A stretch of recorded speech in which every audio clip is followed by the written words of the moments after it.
All right, let's call a meeting to order with pledge of allegiance. I pledge allegiance to the flag of the United States of America and to the republic for which it stands, one nation, under God, indivisible, with liberty and justice for all. Roll call. Councilmember Bump. Here. Councilmember Happy. Here. Councilmember Keller. Here. Councilmember Seeger. Here. Councilmember Pruitt. Here. Councilmember Kylan. Here. And Mayor Wood. Here. All right. Additions or amendments to the agenda? I have one amendment to the agenda, 7B. I'd like to table it for the next council meeting if the work plan is not ready to present yet. 7B. B, yes. Okay. Do you need a motion for that or not? We have in the past. We have motion.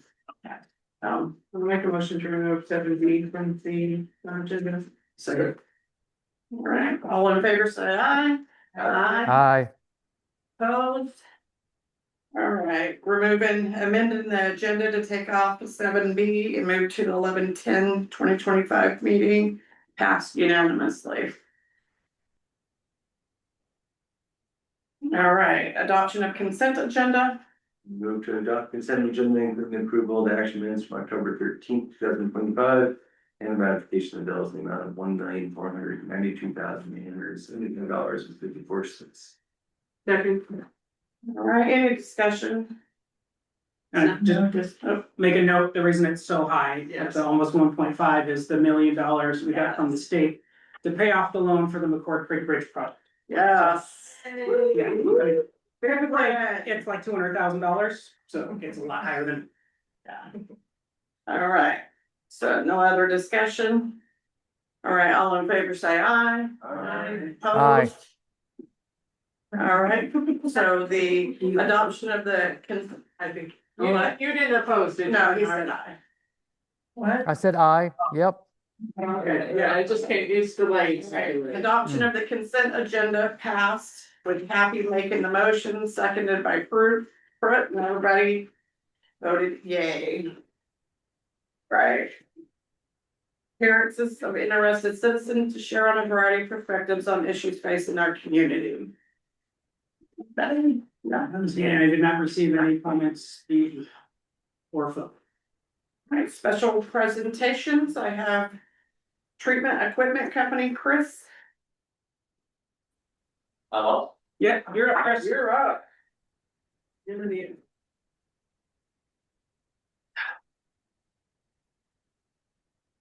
Thanks for having me. Yes. So I put together a brief summary just of the last 2 months. We had a previous report for the first month. We actually came in and started service for you guys. Been working with staff and Jordan diligently to get our feet underneath us, coming in and kind of assessing what's there, what's been done. By the way, you guys have an amazing facility. We just spent $8 million on it, we better. Yeah, yes, I wanted to start off and say, hey, it's money well spent, it's a great facility. As typical with the treatment plant, there are some things that break, and we've been addressing those and going through those. I put a lot of points in here, there's a lot of things to unwrap. And we can go through those point by point. I know there were some comments that were actually forwarded to talk about specifics. How would you guys like me to start? Do you guys wanna just ask questions or how do you wanna go around? Well, I think you should give an overall summary. Okay. Overall summary methods for the citizens to do. Sure. So we started services for you guys on July 1st, taking over from Jacobs Engineering. We've assessed the plant, went through all the equipment, we've documented that, we put those into spreadsheets, we've actually went through and we're assessed many computer maintenance management softwares. We went through and preliminarily was assigned maintenance X, which we're looking through the final functions on that to implement that, give us a tool to be able to communicate with you guys to talk about immediate goals, long-term goals. And to make sure that there's documentation on things, the assets being taken care of, right? Not just us saying we're doing a great job. So we've been going through that, also kind of feeling out the demand on the treatment plant with the industrial users, working with some of the potential people that are reporting you from some of those bigger industrial users, going through that, the longevity of the plant, kind of how it operates. I will say is that not because of me, because of my great staff. I actually took vacation, which I haven't done in about 12 years. And I went to Italy for about 20 days, and we had a major catastrophic failure during that time. So, by the way, we kept compliance the whole time. So we were averaging 99-98% removal rates across the board. The plant's handling well, but the staff addressed that, took care of it. We actually were down on 50% of the plant, running it on one side. And troubleshot that. If you guys seen a trailer at the facilities, that's actually one of my senior mechanical. So our approach coming in, and we've talked to staff, is that we like to really to get our feet under us, is wrap our hands around this, is really immerse ourselves. So I'm saying this not to make a point, but just to kind of talk about our philosophy is Jordan has tasked me with not only running facilities, but evaluating it and then trying to streamline what we've done initially during this phase about how to optimize things, reduce costs, go through, be more fiscally responsible, everything else. To date, we've spent over 200 hours more than what I've actually built and what we actually put on our proposal. That's a normal practice we do. Now, I can't do that in perpetuity, right? Because I won't be in business. But that's what the level of emphasis that we put into the facilities to go through and thoroughly understand what we're dealing with, and then what we need to communicate to you guys. And during that period, you know, we've got a firm understanding of what the facility runs like, and shortcomings and things that may need to be addressed if we look at additional loadings and bringing industrial clients in and things like that. I've been working in concert with Anderson Perry, talking with them about what that looks like. We did get a chance to meet with Prem. I had some of my staff do the initial walkthrough with them, and we actually went and looked at their facilities in Hood River. The feeling on that is that maybe that's out a little bit as far as their needs and coming in. That may change. But we're willing to definitely work with you guys on the pre-treatment aspect and the facilities and what's needed if that changes and if they want to actually discharge more. I will say that I'm actually pleasantly surprised in the robustness of the design of the SBRs, because the industrial port, you have a significant amount of additional loading that we weren't aware of and going through this period with the wineries and some of the businesses there. And we saw that, we tracked that as that was coming in. The plant handled very well during that. Now, the additional loading that's being talked about is much greater than that, but I think that the right technology, the plant's there to be able to accommodate that with some minor changes.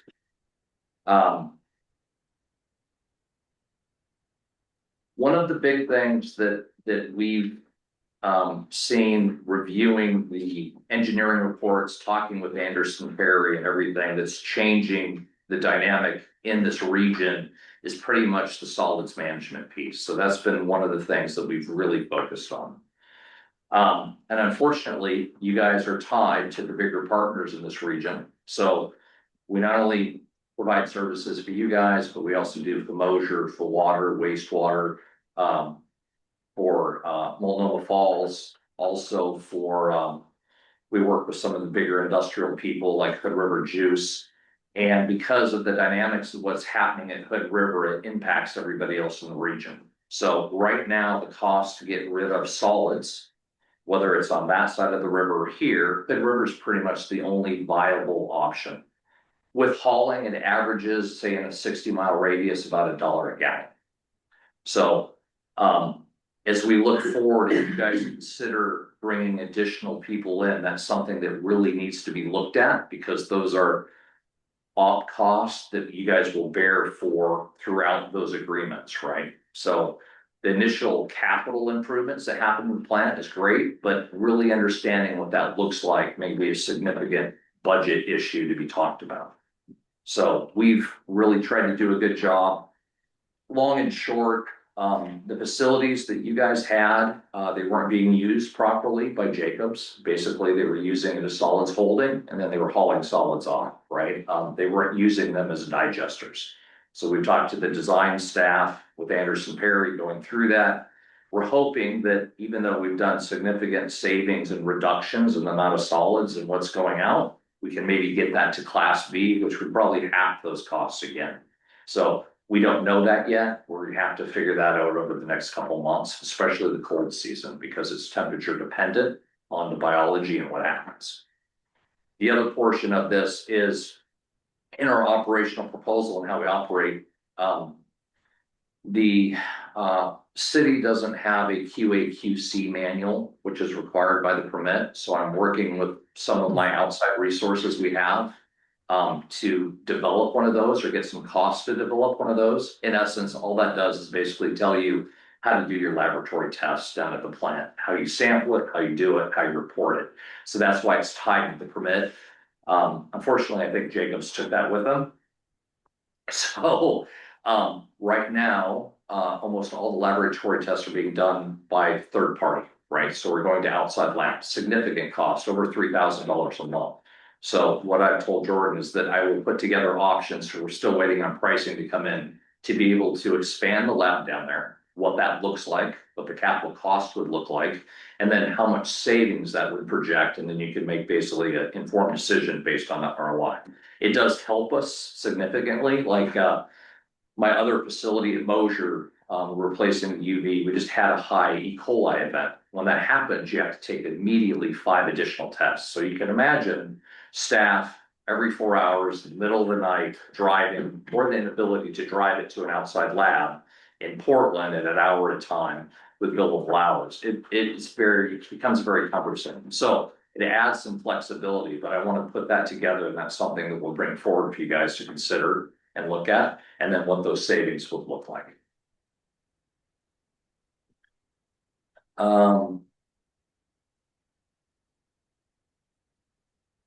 I'm sorry that the pictures don't do a great representation. What that's supposed to mean is basically it's a solids test to show that we've got the solids up to about 3%. You can also see how much we've dewatered the solid tanks using chemicals. And then some clear water that basically is being returned to the plant. Right, so historically, what would have happened is that just would have been hauled off to another treatment plant to be able to treat and stabilize and then charge you guys. So that's part of the optimization that we're trying to perform at the treatment plant. That was a bit long-winded as a summary. I'm sorry. Okay, great, thank you. Okay. Specific questions. I think there was one maybe on the Peterson CAT proposal on the generators. And I'm sorry, just the ease of our staff time. We actually priced out all 3 treatment plants. So the pricing on this that was included, you guys were actually the biggest of the generator, the 350K dub. So it's about $2,681 to do a full complete yearly PM on the generator. With that, however, $1,345 is a load test, which is not a requirement, because when we test the generator facility, it actually picks up loads, the equipment that's already running. Mhm. I would recommend that like every 3 to 4 years, where they bring it in and they stress test the generator, right? But right now, weekly, it comes on, it runs equipment for the plant. Really what we want to do is go through the hoses, the oils, check the internals, go through the pressure and stuff. And so the cost of that would be about $1,300 per year. It goes up a little bit over year 2 and year 3.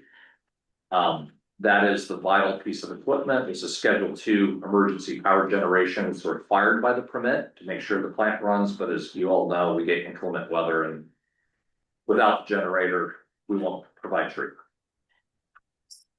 I have a question. Who is Anderson Perry, just so I can, Anderson Perry is the design engineer, that did the last plant upgrades. okay.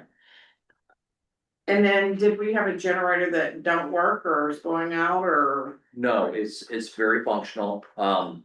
However, what happens is the fuel filters, the belts, everything, there's probably 8 to 10 things that are vital for maintenance to be able to keep up on that, just like your car. Right, right. So, at that point, I do have mechanics, right? And my guys are very good. However, once you get into some of these specialized parts and things like that, it's hard to source it. It's easier to bring people in that are certified. Not only that, if there's a problem, we have some fallback, contingency to be able to say we brought in somebody that was certified on equipment.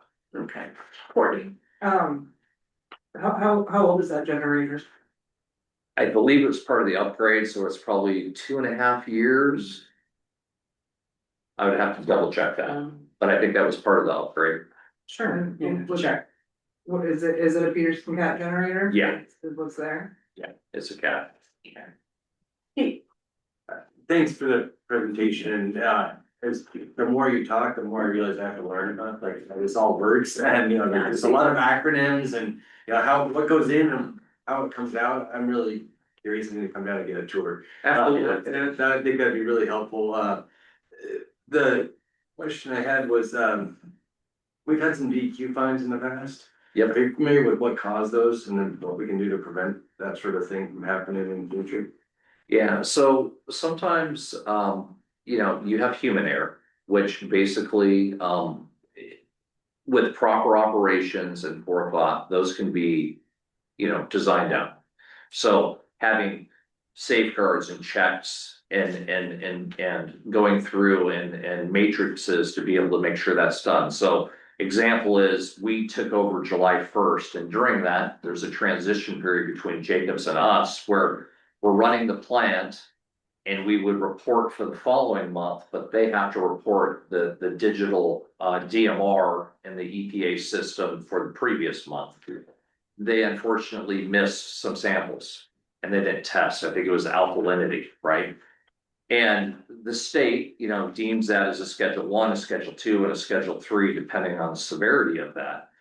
It could be a $10,000 fine per day per parameter. So there's huge monetary risk associated with that. So not to say we're perfect, right? But we take pride in to make sure that we put checks and balances and take additional time to make sure that those things are not done. Now, that said, when I left and we had a catastrophic failure of the equipment, we definitely could have had a permit violation because my staff called the manufacturer, Aqua Aerobics. We got the tech support online. We went through. Normally what happens is you fly those people out, right? And that's $6,000 to $8,000 to put somebody on a plane, put them out here, everything else. We built a rapport over the phone. We did everything in-house. The overtime with that, everything was shouldered. So that didn't get passed to the city. And we met permit and we fixed it. We found out what the parts, the components were. We internally fixed that and rectified it. That said, it could have been something so catastrophic that we would have violated permit. So equipment can always break, as we like to say, Murphy lives in the treatment plant, right? So I don't say that something happened. Not that I'm superstitious. Yes. Yeah, I think to your specific question about the fines that we have paid. Yes. We paid 17,000 in the last fiscal year. And it was accumulation of violations over the prior 18 months. One of them was a root blocked the main sewer line on Wanapot, came up out of the manhole. And then as Chris said, human error. We have our staff go in on the weekends and they have to read the numbers and then report them. They're like 9 digits long and you miss a digit and things happen. So it was an accumulation of a bunch of different things, and EPA or DEQ went, okay, here's what you owe us for your violations. I don't know I'd have to go back and double check the exact reasons, but that's it. It was the accumulation of a variety of things, not just one instance. Correct, yes. Yes, yeah. I thought there was some sort of, discharge fine that we saw. Like our system got overloaded and, There was one during the construction of the plant, for the new vault, they had just put in the marine pump station. And they literally just installed like the month before and the call out emergency system didn't work. Yeah. Nobody got called and it just overflowed. I actually don't know if we've gotten a fine from that one yet. Maybe we did. I don't remember. But yeah, I know, yeah, there was the one on one.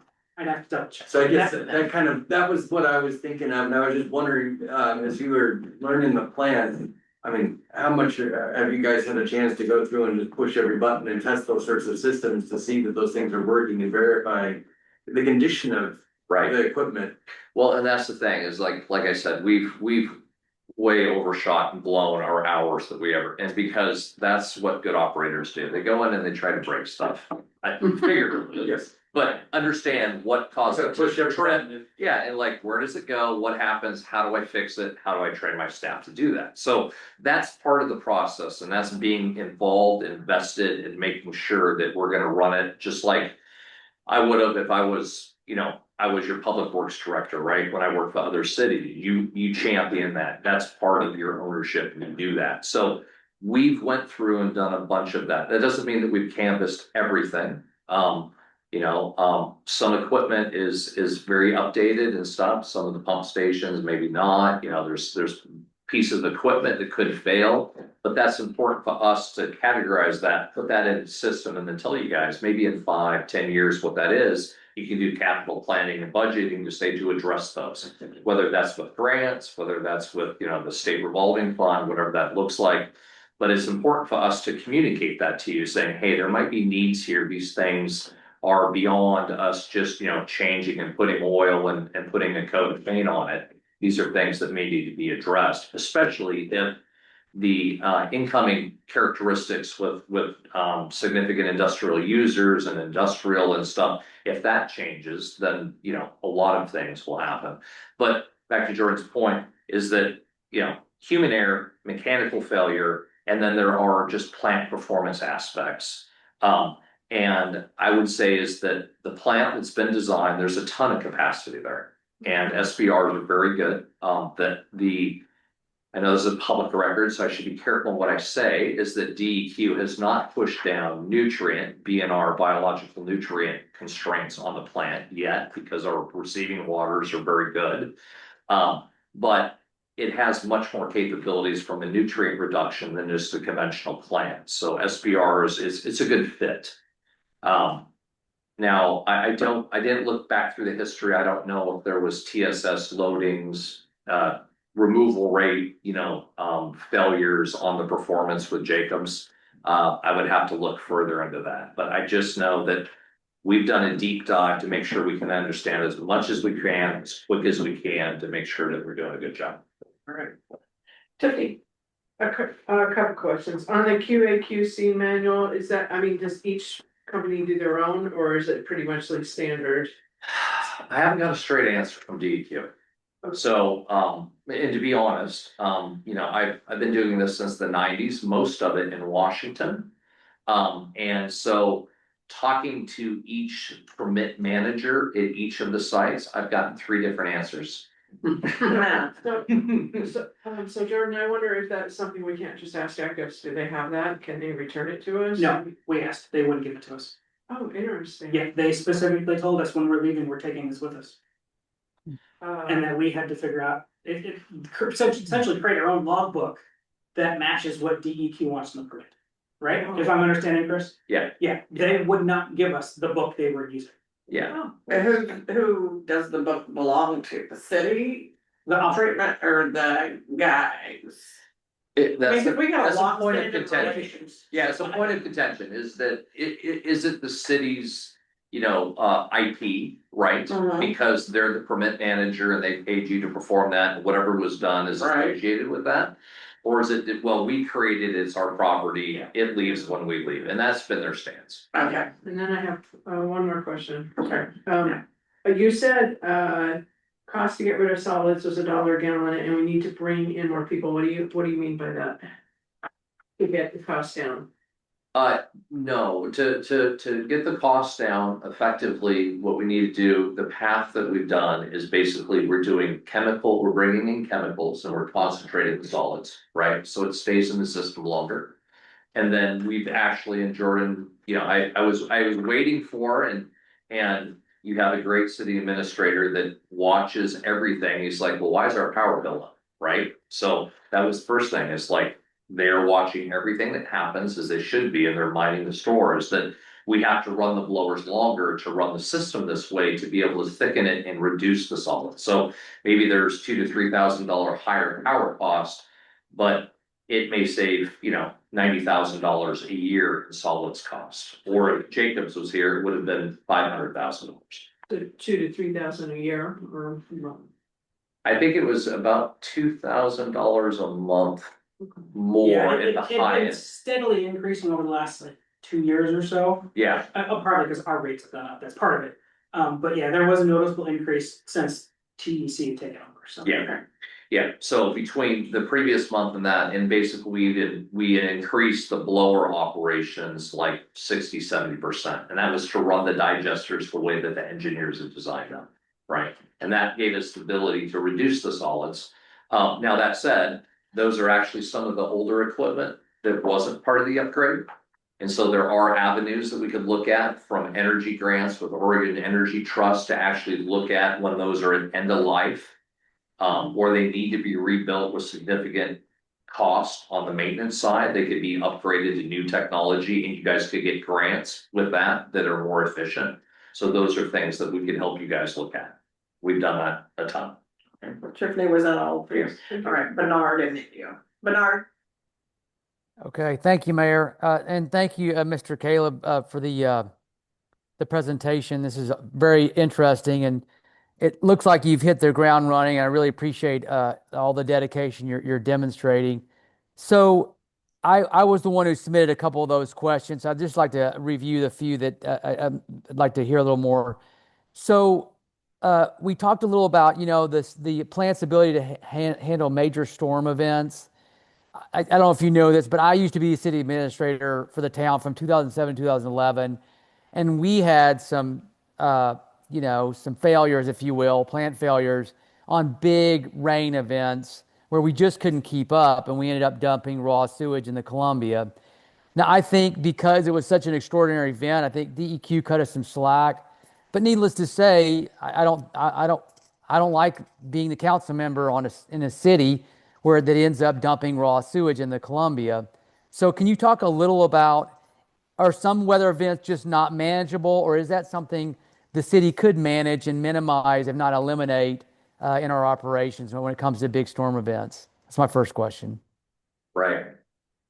So absolutely. So peaking factors are a value on the design side when you build a facility, about how much inflow and I&I that you have coming into the system, right? Whether it's a closed system with stormwater, or combined system with stormwater, or it's a closed system with just sanitary sewer. But most treatment facilities have a peaking factor. Sometimes on the coast, we'll see a 14-to-1. I mean, they're huge because of the salt water and everything else. You guys are, I think, about a 2-to-1. It's actually pretty manageable. I would say one of two things is that one of the ways that we feel that we combat it much better is that we looked at the original design, and when the wastewater comes in, right, the secondary treatment, which is the biological step with the bumps, there's a design point, the way the engineers put that together, depending on the flow and the loadings. And we initially looked at the way that it was being ran previously by Jacobs, and it was a huge red flag for us. So we went right to the design engineers and started putting in data and looking at that and corresponding with it. And we doubled our biological bumps that are actually in the system. So as your flows come up and you actually bump or you wash some of those out during your decant phase when the plant's running, you still have more left in the plant to do the work, which means you wouldn't violate. They were running at half of the mixed liquors that we were. Now we're still below the design. That's just because we're not at the full loads the plant was designed. We're at like half of the design, right?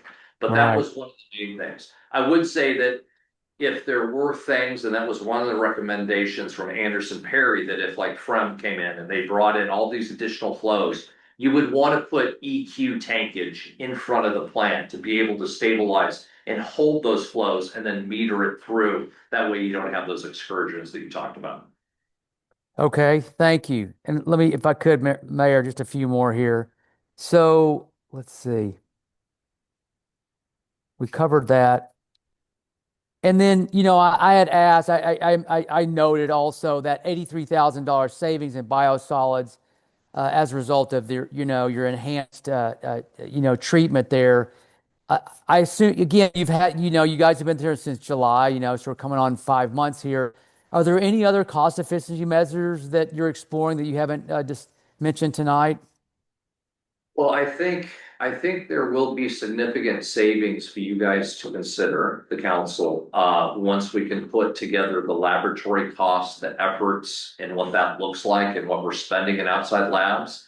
And when Jordan and I sat down and we did this collaborative kind of partnership and put this together, I wanted to make sure that the contract was structured. So if I saved $86,000 in solids, that wasn't behind the curtain. That's just not in a silo where that's profit for me, right? And unfortunately, some of these big national companies are set up that way.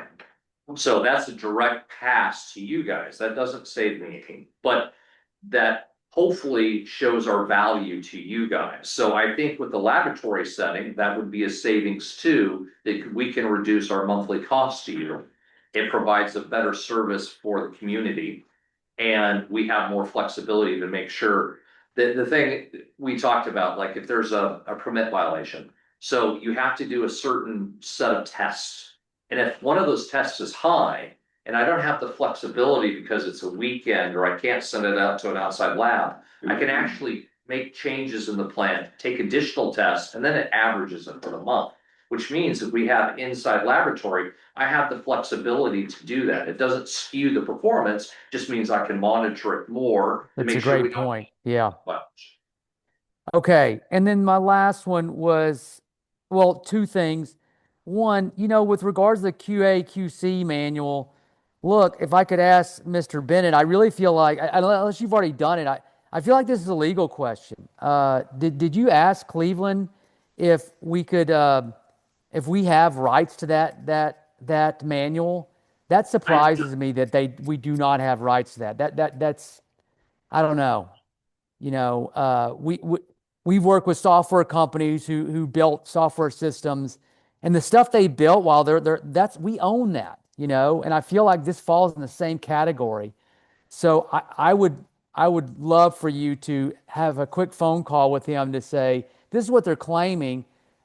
Is that what the law says? Because I'd be surprised if they had a legal case behind that. So, and then the last thing for Mr. Caleb.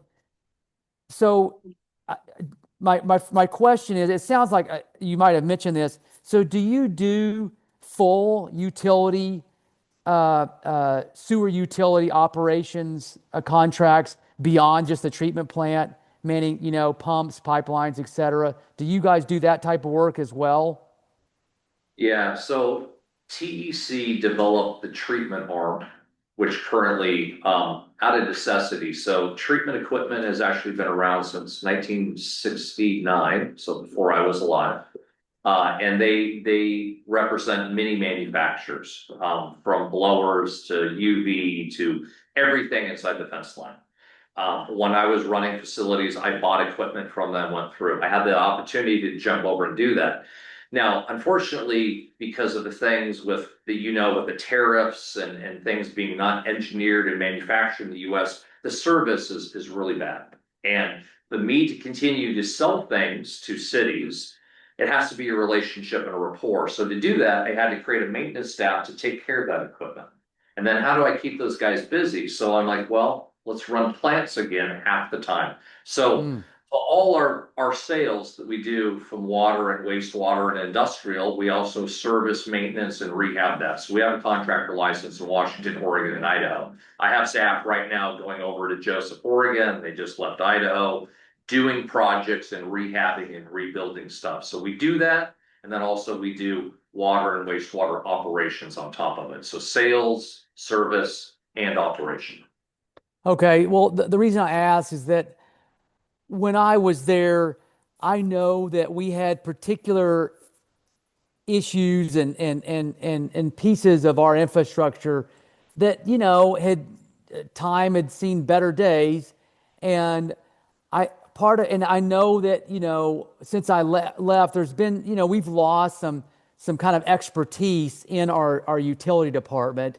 And there's part of me that says it would be nice to have your guys, and we would do this. Obviously, this would be, you know, I'm not sure how, like a contract amendment, where we would hire you guys to actually do a survey of our pumps, of our pipelines, more than that was done. We just in this big capital project. I'm not sure what they did there, but if our pumps could use an expert eye, it sounds like you guys can do that work. Yeah, I've got Okay. guys actually factory certified by probably a half dozen, you know, manufacturers. So we do that a lot. I just put out 6 quotes for treatment plants up north doing exactly that. Excellent. Okay. Well, I think that's something that the city should keep in mind if we want to kind of continue to evolve and improve our utility, our sewer utility, having someone like yourself come in, give an additional opinion, and then we basically come up with kind of a checklist or a project list of, okay, we're moving these things forward.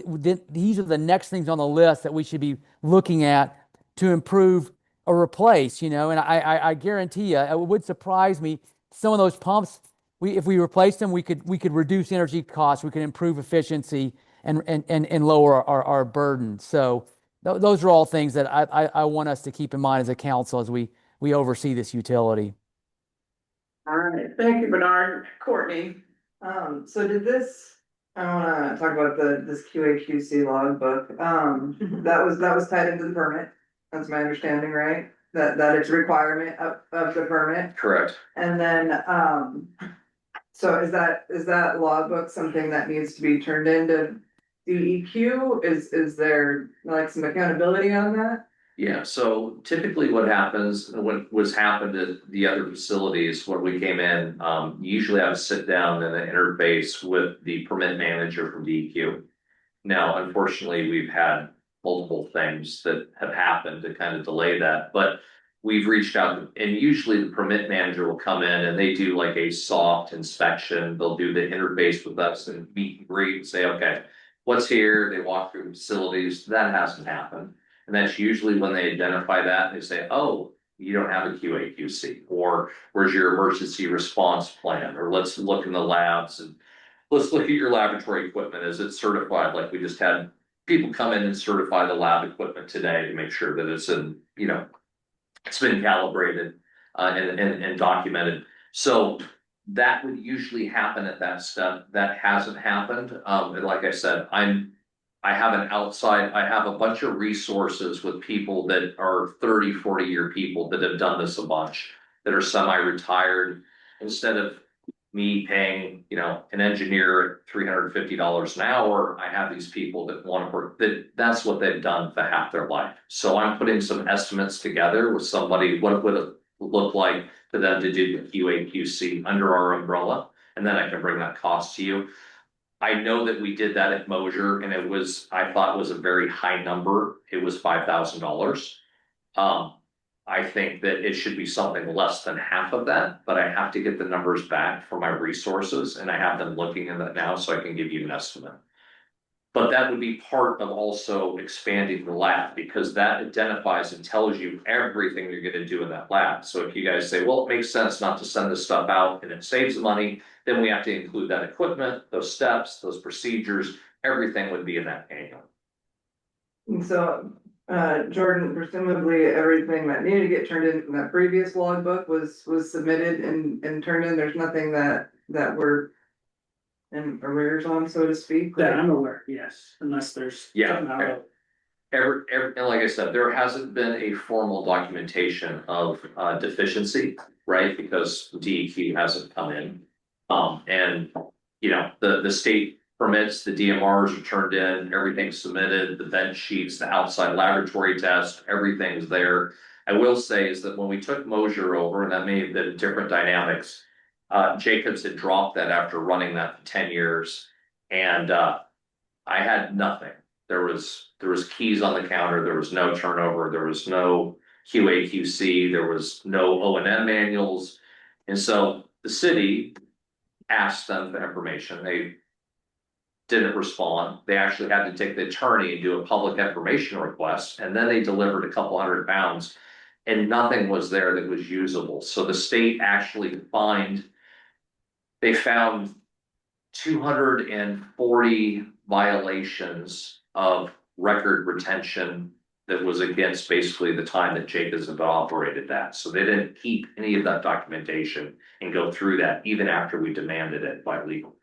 So I'll take that back. There was one that was performance based because of the UV system. So out of 240, 239 were record retention.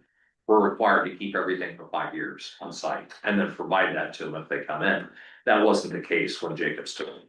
So I think that's standard mode of practice for them, and I'm sorry to say that. Not to sound presumptive about our current contract, but is there a way to put verbiage in our contract that says that we own that for future generations? We can do an amendment. Yeah.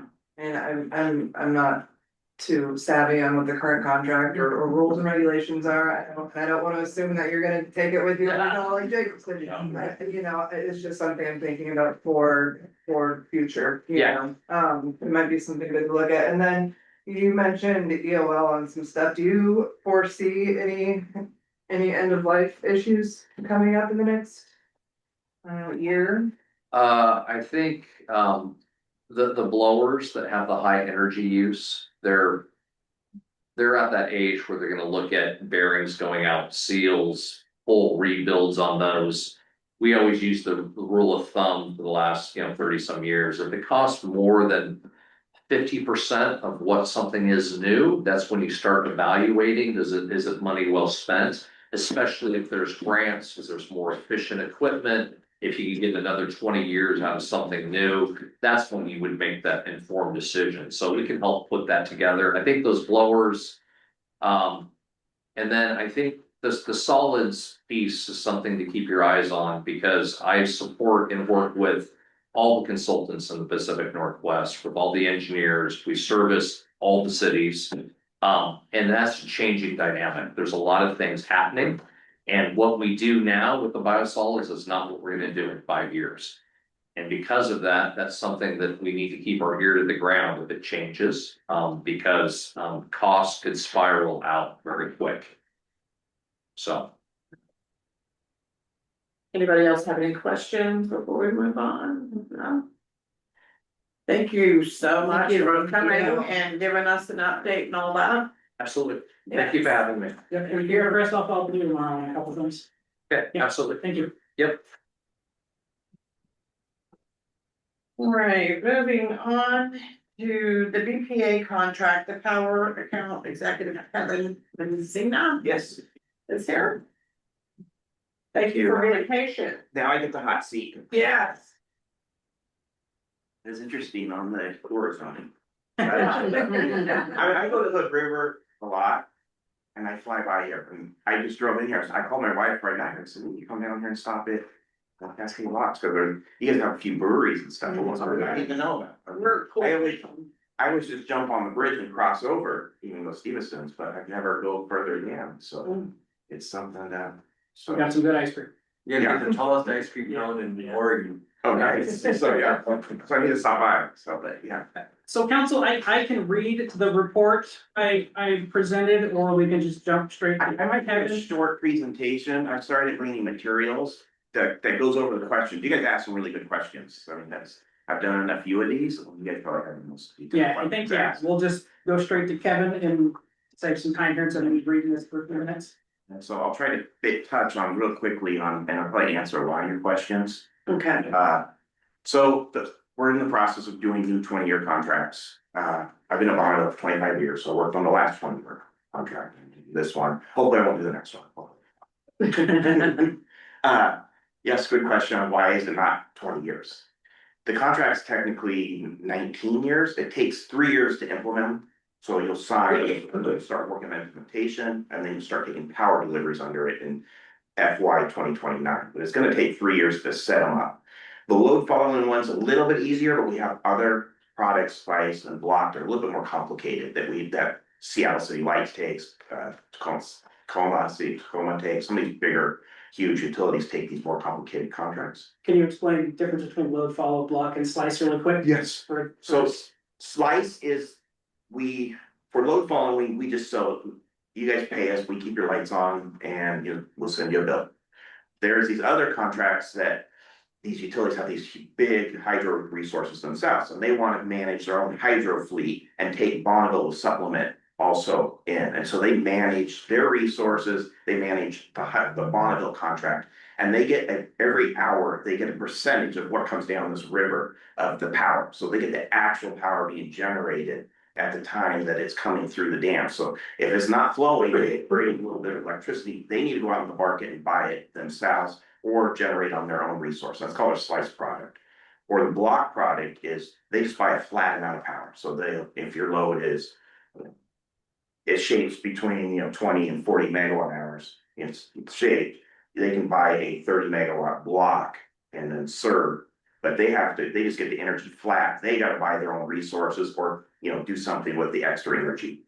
So that's the other product. And then so load following is for more like a utility like you guys that doesn't have a bunch of resources, doesn't have the ability to schedule hourly to match your loads.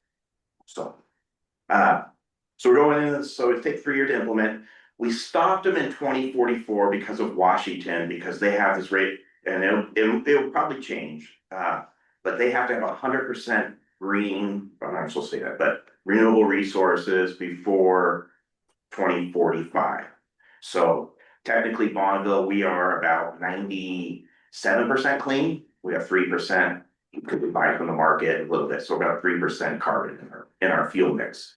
Washington's saying 0. So we just stopped at 44, so we're not going to 45, but there's 98% chance that we extend it 1 more year if the customers all agree upon it, and then it'll be a true 20-year contract. So that'll probably happen.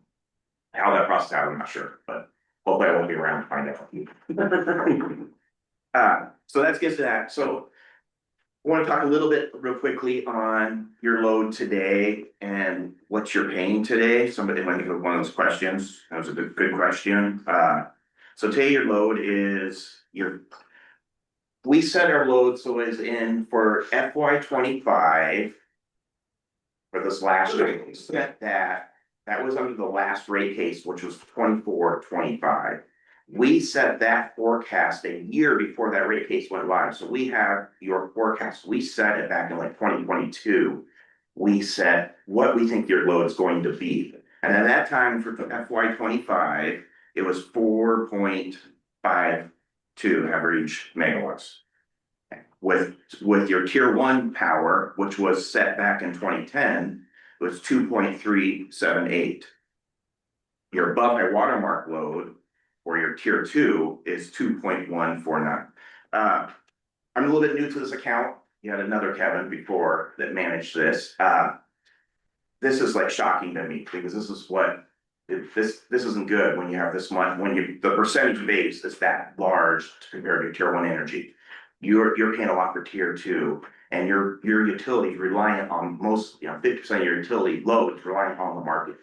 Market is really volatile. It is big resources that provide firm energy. They're just not a thing anymore. It's just we're in this weird time that you cannot build a new flat resource. Like it's either natural gas, coal, but you can't really do those anymore with carbon restrictions.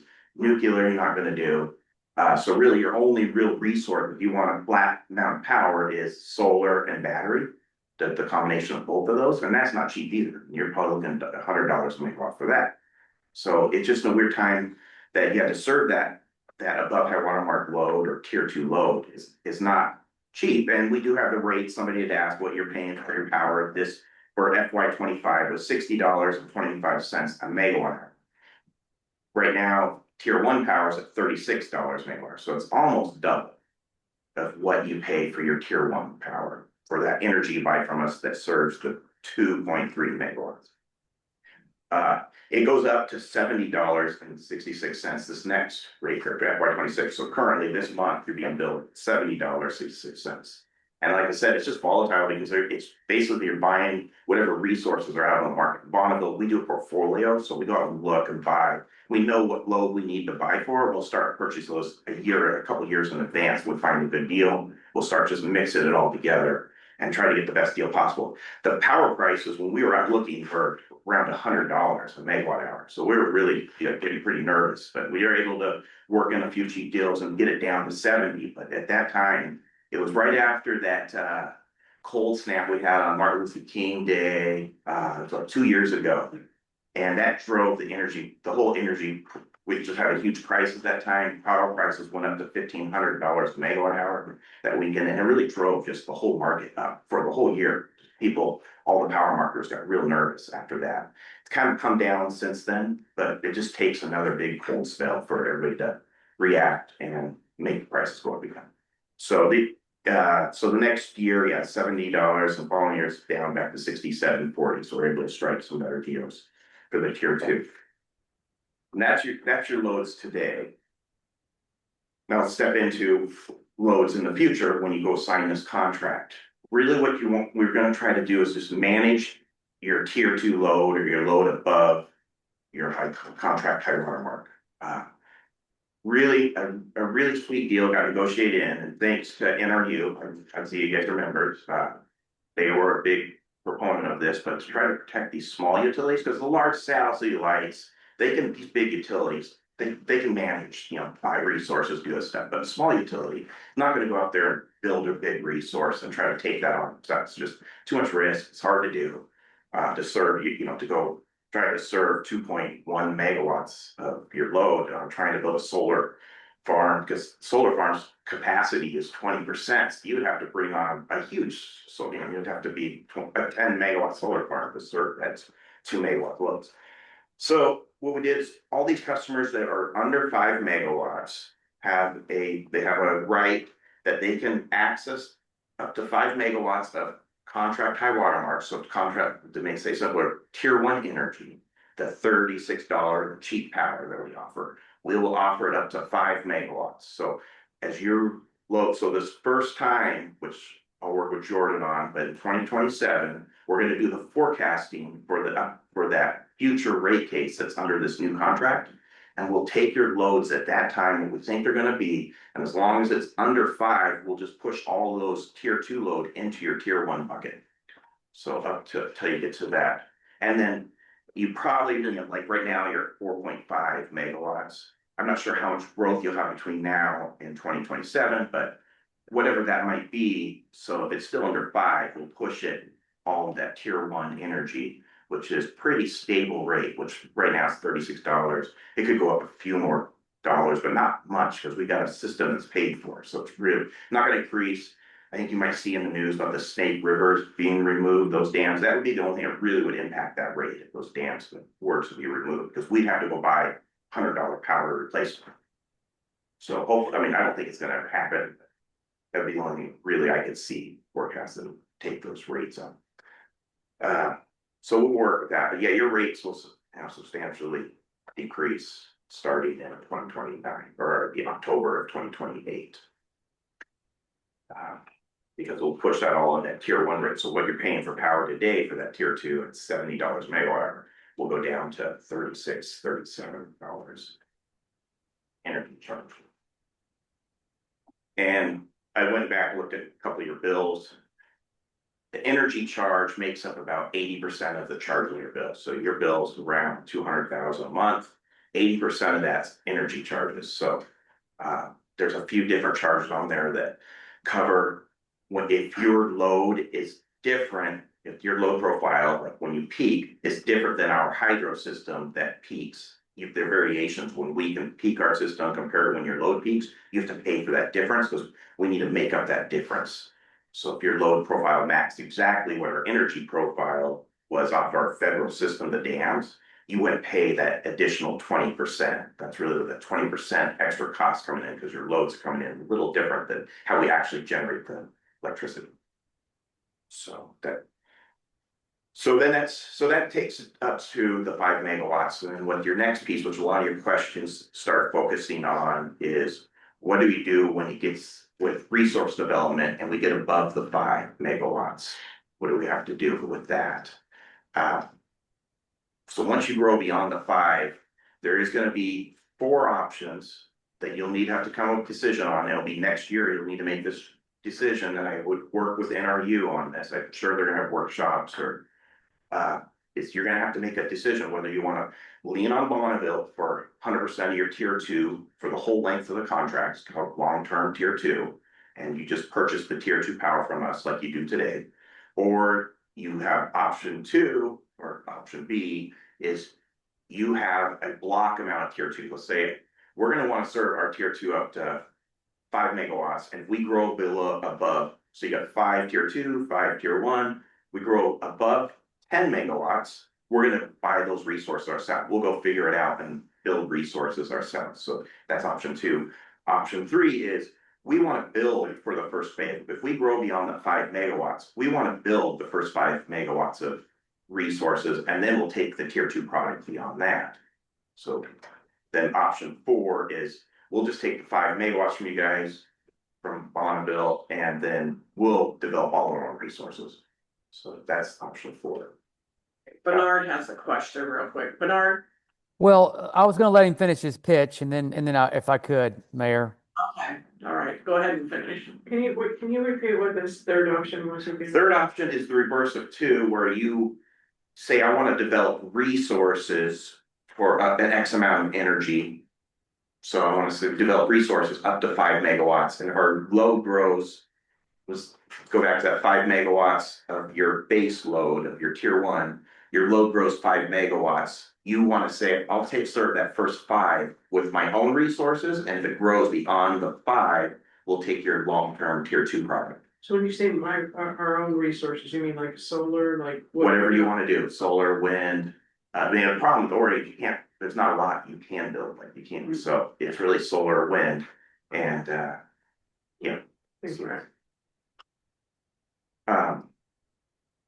And then there's ways to, if you took the first option, the option 1, lean on to take all Bonneville tier 2, long-term tier 2, and I'm not sure, you have to work with NRU, but that's probably what they advise you to do. It's what this type of utility, I wouldn't be forced into the resource development. You can't take on that risk. That's just, so they're advised that, but then there's ways within this contract you could develop resources and still take that long-term tier 2, but still bring on small stuff if you wanted to. Anything less than 1 megawatt nameplate, you can bring on and offset. If you know your load's growing beyond that 5, you can manage that to say, well, I think we can do better with our own resources, or there might be reasons you might want to do a resource yourself, because you know what the tier 2 prices are going to be, around $60, $70. You think you can do something better yourself, or there might be just reasons you might want to bring a solar project on. The reasons as long as it's under 1 megawatt nameplate, you can bring that on, and we'll recalculate it, and you could offset that tier 2 cost. You could manage there. There is also up to 5 megawatts or half of your contract high water mark. It's a long day. High water mark load, which would be about 2.5 megawatts for you guys. So you could bring on a resource that's 2.5 megawatt nameplate, and manage that with your tier 2 energy. And it would offset, whenever you do this, it would offset your tier 1 potentially until your load grew into it.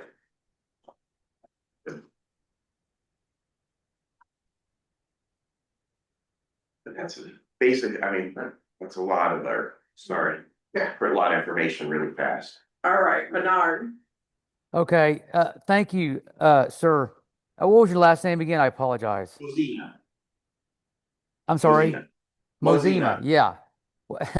I was actually here in 2010 with Kevin Farley negotiating that contract. So I've definitely got my battle wounds from this process, and I appreciate you leading us through it again. I know they're not easy. So a few follow-up questions. So I'm kind of curious did I hear you right? When this contract gets renegotiated, we'll get a new contract high watermark allocation taking us to 5. And then all our tier 2 will then rise to that level. Is that what I'm hearing?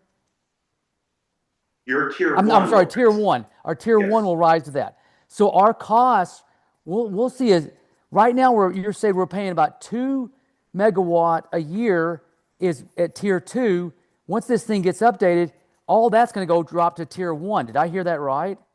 Yes.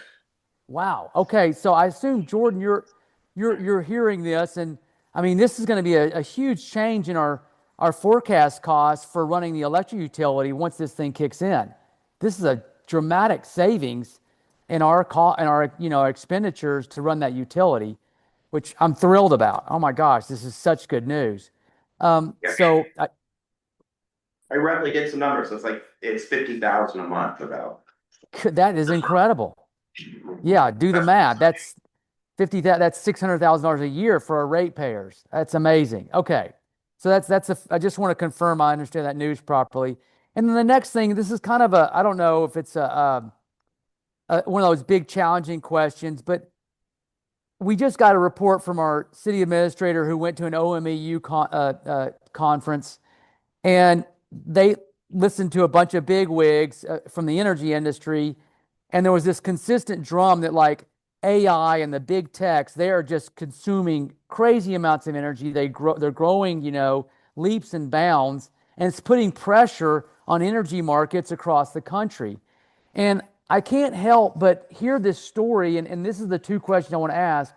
One, why can't utilities go, Facebook, Google, whoever, you want more power? You need to be going and build it. Go build solar with battery backup in the desert in these remote spaces. And you're not going to put your burden, your need for data on everybody else.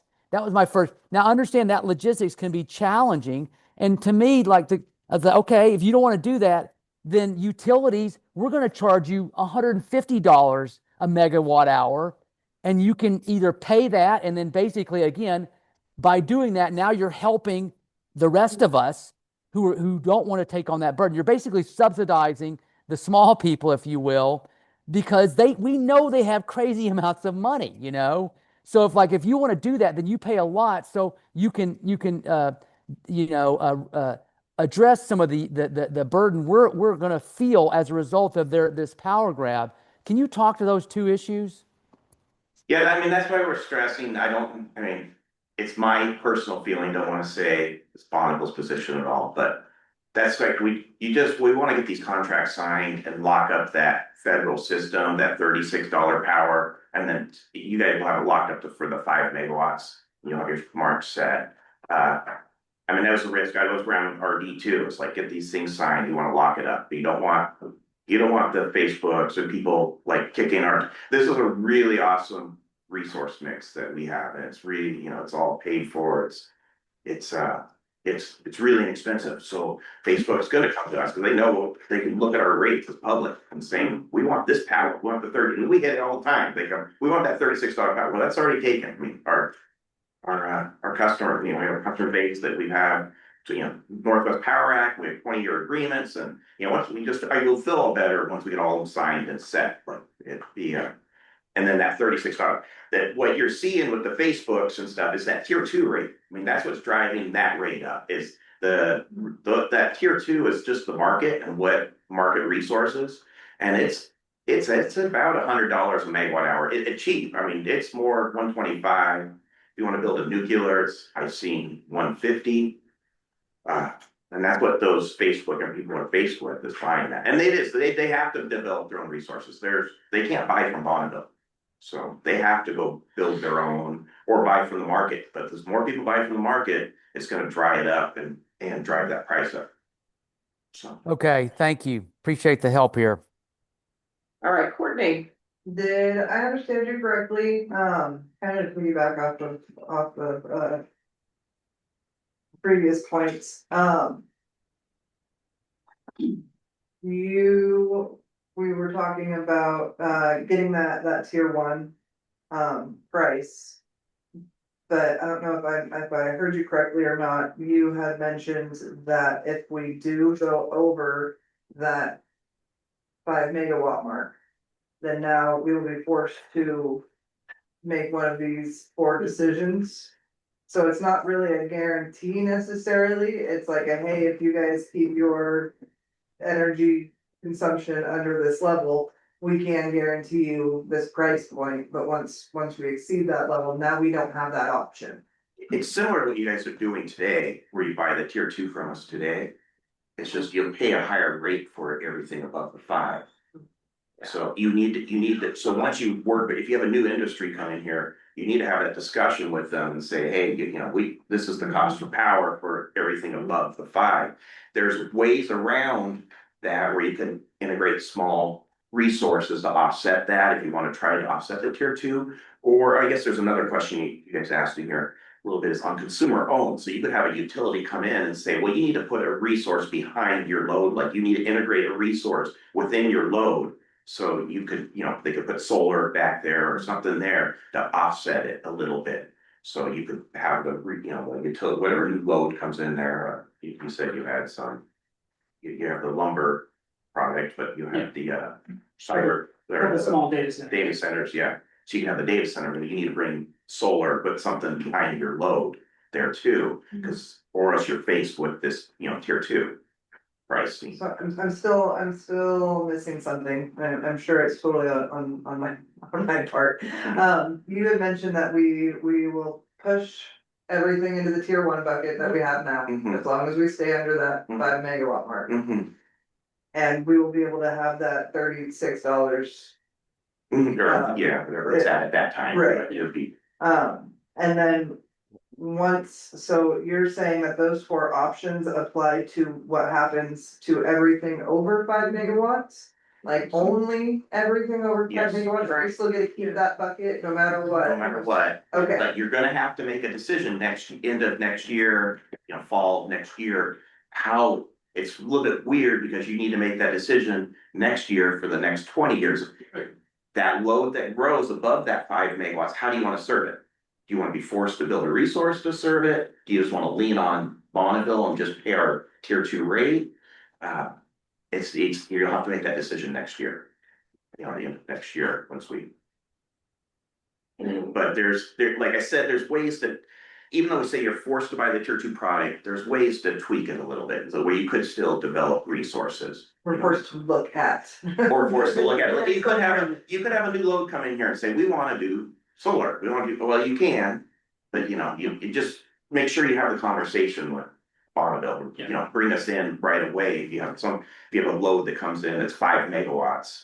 Yeah. And just start having a conversation with us and how are you gonna serve that 5 megawatts, whether they build resources, you build resources, or just use our tier 2 product, but start having that conversation with us as soon as you get a new load coming in here. Yeah, there's probably 99% chance we would just continue to buy all of our tier 2 from BPA. If the port and the city's doing their job, our high water mark should go over 5, and it's bringing in business. That'd be a good problem to have. And again, we'd work with the business to find a solution that works for everybody, so. Tiffany, I agree with Bernard, because I was there for the first tier 1, tier 2 negotiations, and it was like terrifying. And to move all of that into tier 1 is like astounding. And I wanna say, Bernard, there are people that are like the Google, I don't remember what county it is, but they are making a small nuclear. Small modular reactors to source their energy. And so you said you didn't particularly see that coming on anytime soon, though, because Oregon's pretty against those. What coming on? That nuclear. Yeah, that's Mars, Yeah. It's not legal, we have it in our. I forget what year they voted as happening, because, 80s. yeah, 80s, Yeah. It's not illegal. The way they structured it makes it almost impossible. You have to go through the entire permitting process, like the whole thing. And DEQ and the state says, yeah, you can build it, spend whatever $1 million it is, and then it goes to a vote of the entire state. Right. And they have to approve it. So, I mean, you could spend millions of dollars preparing to build your plant, and then a vote of the people could say, no, it's done. It's done, yeah. And nobody's gonna spend that time and money to do it. So it's essentially a moratorium, but technically it's not. There is a House bill that was presented last year, we're gonna represent it this year. It's being led by the folks in Umatilla County Yeah, there's to a build SMRs SMRs. in Oregon to get rid of that restriction. There seems to be some interest in it. It sounds like the debacle with the transportation bill fudged up a lot of stuff, including this one. So they're gonna bring it back. Yeah, I mean, I see it happening, but I think it's eventually gonna happen because it has to. I mean, like I said in my report, it's pretty, that conference was pretty gloom and doom, like. We're all expecting rolling blackouts at some point in Oregon, as unthinkable as it was 5 years ago, it's going to happen. And they said that would be for 5, I read somewhere that that's. After 5 years will be hit. Yeah, it's not like gonna happen tomorrow, unless something changes sooner than later, So. we're gonna have problems. I think there were like 3 different areas of choices to make, the A and B, which was. And then the A, B, C, and B, and then option 1, 2, and 3. Did you? yeah, some of it was. The options got into, let's see where to get that, got into if you had a. If you had a new load. That came in here, a new data farm or something that came in. How, and they want to bring their own resource in, so you're gonna, you state. You gotta make an option whether that resource would ever exceed the load. And exceed that, and then you could say, no, we're gonna always take a certain amount of federal power for this new load. So we're trying to plan our system, so if you have it's behind the meter resource, behind this resource, consumer owned resource, the consumer owns, your consumer owns this resource. We need to know if that resource is ever gonna exceed that load, and then we also need to know. Is that resource, how much federal power do you want? You want federal power to serve the base of that, like, you always want 2 megawatts of energy to serve this consumer load? Or the flip of that, they wanna take, the resource is they always wanna serve at least 3 megawatts of their resource serving that, and we take up the slot, the difference. So they either base load it with the federal power or base load it with their own resources. So that was one of the options on the consumer owned resources. So that's not probably one that affects us. Yeah, the big one is that for the A, C, D, or D, that option, which, yeah, I should have. I could send Jordan, and that would be something that I'll be working with you guys on next, early summer next year. We'll start having those discussions. But we have to make a decision on this contract before November, is that November or December? December 5th, yeah, but as Kevin mentioned, BPA is encouraging to get it done sooner than later. With the Googles and everybody coming after, I mean, everybody can see our rates because it's public and we're about the cheapest rates in the nation, so. Yeah. So in the past, when we had the tier 1, tier 2, it seemed, sometimes the tier 1 was less than the tier 2. No, the tier 2 was less than tier 2, tier 1, is there no possibility of that in the future? that was like, I want to say good old days. Yeah. Huge coal plants in Wyoming and Utah, you just had more energy than you had load. I just don't see that ever being the case again, unless you have some new technology that comes out, like it could get there again if you have some, and maybe the life of this contract, we may see it, but like SMRs are $150 a megawatt hour. I mean, if an SMR got down to build it for $25 a megawatt hour, then tier 2 rates would be lower than our tier 1 rate, because we're fixed. We're not gonna be able to lower our costs. We want a lot to lower from what we have today, but if some new crazy technology comes out that lowers the cost, then yes, but yeah, back in I was around Bonneville at that time too. It's just, it was weird. It was weird, but there was just more energy on the market than there was load. And that was with data centers. I don't think that's ever been the case in with AI loads. And then so Jordan, to me, some of the questions that I asked are pretty much like directed at you, and one of them. Oh yeah, will our high water mark be affected by the different vision of the port not doing it, going less industrial and more tourism, it seems to me like. No, I mean, we talked about this, Kevin, what year was the high water mark set? We're using data from 24, 25. Let's see, for 26, so now we're into FY 26. Yeah. So, that was done last summer. Yeah, but so for the new high water mark for FY 29, what year's being used? Or I mean, I guess, what year are we using to set the base high water mark for the new contract? We use 23, but this is a little bit messy because let's go back to sorry, I want to touch on your question because it was a good one, or somebody asked this question. So we set for FY 26, we set that load forecast last summer. So you come to us and we set our rates, we set your loads flat, we build flat loads because we need to make sure we're guaranteed a certain level of recovery for it. We keep our rates coming in flat, that 80%.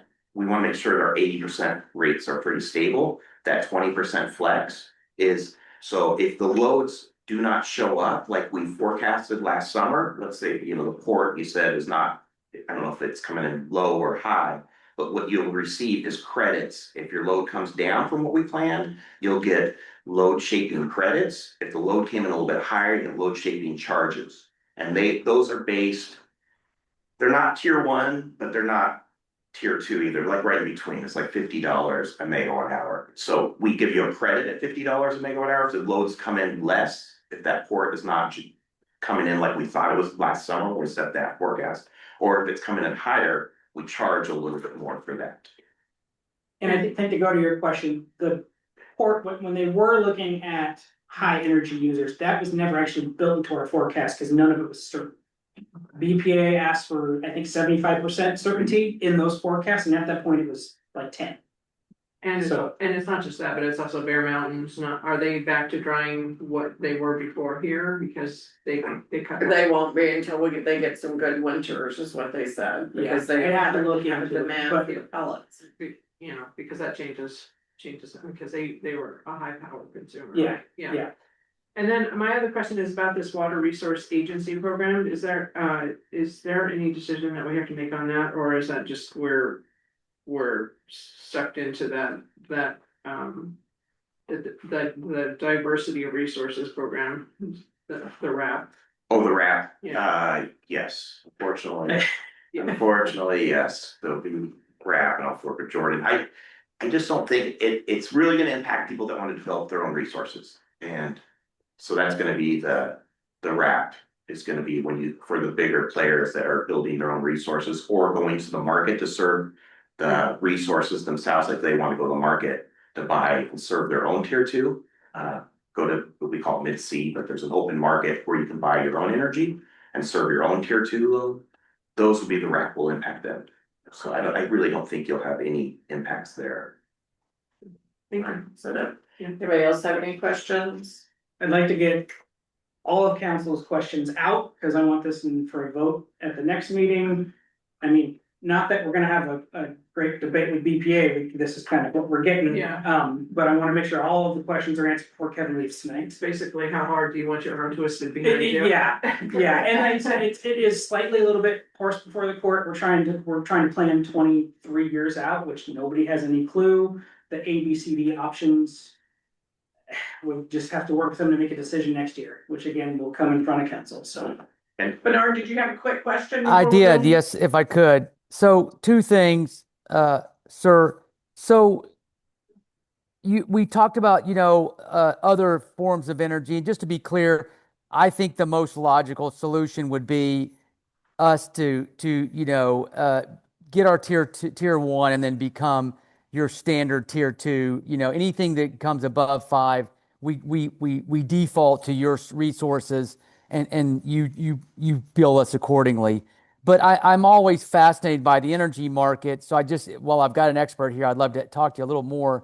So, I'm studying forestry right now, and, we've got a huge problem with overfueled forest in Oregon and Washington. There's millions of acres that need to be thinned, and the truth is there's no lumber market for that. And some of those trees aren't really good for the lumber market. So I can't, we have a whole, center here on biomass do you know what biomass, what it's costing to use biomass as a form of energy? What is that charging per megawatt hour? Do you have any sense on that? There's not a ton of it out there on the market. I mean, I just think it's expensive to get your fuel. That's the problem. You'll have it in sometimes these biomass, they're hooked to a lumber facility and just eating their, cogen, you'll see. Right. You see a lot of cogens, if it naturally makes sense because they have the fuel right there, that's just off that cogen, but to go and try to produce and just try to make it economic to go, thin out the trees, because it is really expensive to get in there and thin those forests out. Like to get your fuel would be really expensive to get that fuel and then ship it to your facility to turn it into energy. Okay. Economically, I don't see that being the ticket that's going to be long-term winner. Okay, thank you. And then just if I could, because I'm curious. So am I hearing you right that if you're working for a federal agency, are you prohibited from using the word climate change or clean energy? Am I hearing that right? I've heard that kind of in the rumor mill. I don't know, I want to be careful. Yeah. Times right now, but yeah, I've been told that I need to be careful saying some stuff. Like, Yeah. I haven't been directed. We're a little bit insulated because we are DOE, but Bonneville's a separate entity of DOE, so we're a little insulated. But there has been messaging that DOE employees have received, which I'm technically a DOE employee, that has said, climate change, green, renewables, you got to stay away from using those terms in writing or public speaking. Like I even had this week was a new one to me, was I had to get permission to come out here and I had to let DOE know that I'm talking to out there, potentially public could be hearing my conversation. So it's just different times a little bit. Right. Okay, thank you. Do you need a direction for this meeting? As long as you are We good. just make sure that you guys all have your questions answered, because we're gonna bring it back on November 10th for an action item to get it signed. But if we have questions, we can forward it. Yes, send me questions. I mean, I don't see any major objections to bringing this for a vote in 2 weeks. Okay, perfect. All right, I'll turn around those really quick too, Jordan. Okay. Send them to me. Awesome. Thank you so much for coming in and Thank you for the Thanks most for boring everything. reading in a whole wide world. Yeah, absolutely. But this. for Dave. Yeah. Yeah. I'm impressed your guys' questions, because they were, some good ones, but basically, lock up that 5 and then come to me if you're going to go above the 5. Let's talk about it. So there's a bunch of options, or go to NRU. I mean, they're excellent. So NRU has a bunch of ex-Bonneville employees that are really good Bonneville employees working for them, so.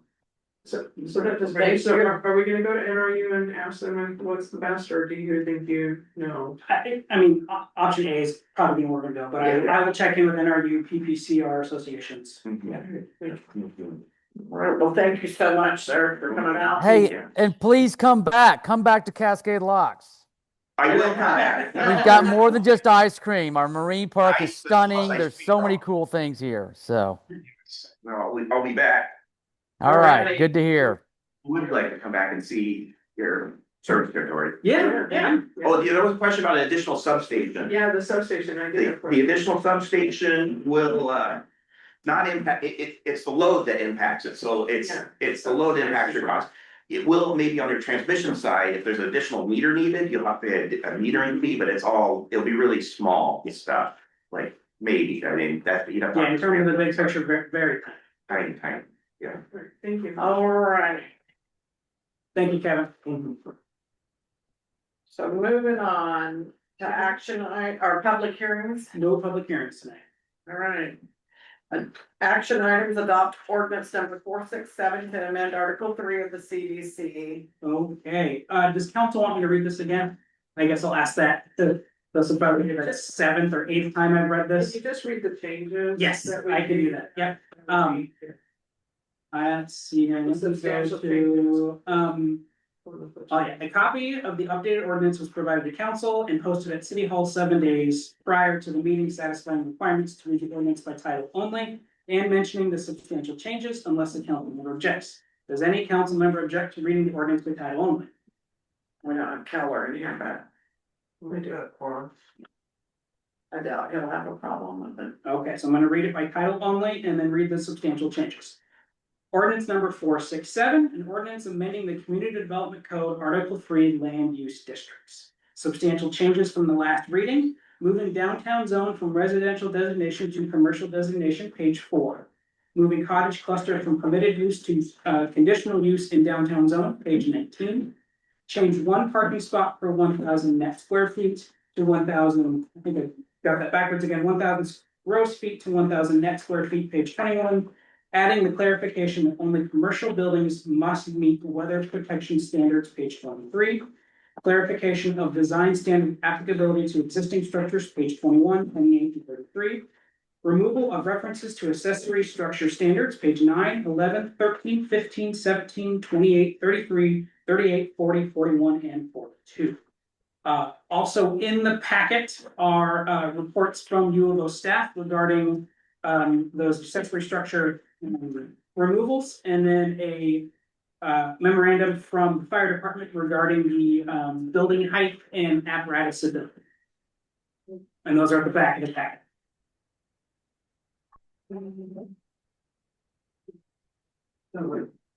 Okay. And do we already have a motion since we? No, we need a motion. Move to adopt ordinance 467, amending Article 3 of the Cascade Locks Community Development Code. Second. And so we have a motion on the floor by Happy and second by Keller for ordinance 467. Any discussion? I think we've discussed it today. All right, no discussion. Wow, I feel like I need to have party poppers up here. All in favor, say aye. Aye. Opposed? No opposed, so ordinance 467 passes unanimously, no nays. It's only together 10 months. Yeah. Yeah. That's a long drawn out process. Yeah. All right, definition of consensus and council procedures. Okay, council continues to have confusion, discussions, and debates on the definition and best use of consensus during the council meeting. Council currently defines consensus as long as no one opposes. For a variety of options, below are 3 definitions of consensus. Merriam-Webster's dictionary defines it as general agreement, unanimity, and the judgment arrived by most of those concerned, group solidarity in sentiment and belief. Cambridge Dictionary, a generally accepted opinion or decision among a group of people, a generally accepted opinion-wide arrangement. The Michigan State University defines it as consensus does not mean that everyone agrees at the same level. The focus of consensus is to achieve a mutually acceptable level of agreement necessary to move forward. However, after discussion with staff and the issues council continues to have around consensus, staff would like to make the suggestion to remove consensus from council procedures and replace it with majority directive or an unofficial or an official vote. A majority directive is established when less than a majority of council members oppose a proposed idea or directive. In other words, if a majority does not object, the directive moves forward. This method is intended for routine matters that do not directly change policy or procedure or authorized expenses. And then I list all the different possible examples of where consensus is listed in council procedures. Would council like me to read those examples aloud? I agree. So council's options for tonight are select a definition and use of consensus and a majority directive. And then I wasn't really quite sure how to motion this. This really would, because it needs to, updated council procedures needs to come in front of council for an approval before anything's really official. So I guess kind of come to an agreement on how you want to move forward, and then an official vote to update. Council procedures will become the next meeting. Yeah, it's Clarity, is this an action item then? It is Or- an action item. yes. I would like a vote from council on how you all would like to move forward on this subject. So can we have a discussion without having a motion? I can make a motion for But the. Yeah, Well, yeah. well, I can, cause I can make a motion. I make a motion that it just be a vote, because. I make a Yeah. motion that it just be Okay. a vote. And I'd like to explain why. We will as soon as we get a A second. second, yeah. I'll second that. Second it, all right. So we have a motion on the floor from Pruitt and second by Bum. And you can go ahead and say why. And my reason why is because our charter states, page 3, section 19. Except as this charter provides otherwise, express concurrence of a majority, 4 members of the council is necessary to decide affirmatively any question before the council. Any question. That's what our charter says. We need to just stick to our charter. And to me, majority directive is just another fancy way of saying consensus. And I want to say for the record, when we had this discussion before, I was for the 4-3. I didn't want to go unless one adamantly opposes, but that's the direction that the council went, and they regretted it by the next meeting. And it just needs to be a simple vote, as far as I'm concerned, and line up with our charter. All right, Courtney. I might be showing my naivety, my hopefulness. So at the LOC meeting, one of the speakers had actually brought up consensus, which I thought was kismet. And the idea that the focus of consensus, so Michigan State University, the focus of consensus is to achieve a mutually acceptable level of agreement. I like that idea because we all come to the table representing various facets of our community. And we come together and we form plans and ideas and directions that we feel best represents all of our community, as opposed to feeling like, there's people that want things this way and they've got all of these people on council and that's why things are going that way, or, we got these people on council and that's why these things are going that way. It removes some of the power of, I don't even know the right word for it, but But one person. well, one person, but also, the majority on council, if you've got a certain representation that is heavy, now some people feel like they don't get represented, like their voice at the table wasn't represented, and because it was outweighed by the opposing side, in that scenario. Am I making sense? No. Okay. I'm sorry. I feel like everybody gets to have a voice and then we meet in the middle, as opposed to having 2 contentious sides and one side wins. The consensus means that we find something that's mutually agreed upon. Nobody walks away feeling like they won or they lost. We all feel like we came together and accomplished something. Bernard? I just want Thank to you. remind the council too, it is going on 8:40. And we still have quite a ways to go, so we can ask our questions and maybe not elaborate so much, but go ahead, Bernard. Thank you, Mayor. So if I could ask a quick question of Councilmember Kleeman. So what do you propose, or are you proposing we stay with our current definition of consensus? Yeah. Me, no, I like so right now the motion on the table is to take out consensus entirely and replace it with vote. I'm saying that I like Michigan State University's definition of consensus, and if we go by that basis, I would like to keep consensus in council procedures. So can you clarify how they do it in Michigan State? Well, just for my understanding of this definition that's in our packet. Achieve a mutually acceptable level of agreement. It means that it probably creates more longer discussions, but we come to an agreement. We find some common ground. We find something that we can all agree on. Okay. And so it's not quite Yeah, one person. okay. It's that we all have to agree on something. I understand. Okay. And for what it's worth, I did understand what you're trying to, kind of the theory you're trying to support by that proposal. But I have to say that I agree with Councilmember Pruitt. I prefer either we do it by vote. My second preference would be majority directive. My third preference, leave it the same, or some version of what was just presented. But yes, I definitely would like a majority vote to solve these issues. That's the nature of policy making, is that you're going to have disagreements, and I don't want the consensus to be so hamstrung that nothing can move forward because you have one person being the stick in the wheel.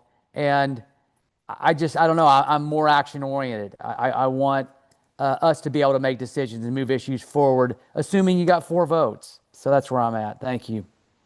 If my memory serves me right, the concern at the time was council having a vote outside of action items. Or maybe my memory was wrong. It's 2 different issues. Well, maybe it is part of that. What? Okay, hold on. Consensus in whenever there are council comments and stuff, and you say, do I have a consensus of the council? That's where it shouldn't be happening, because then it's not as an action item. However, go ahead. Okay, but, okay.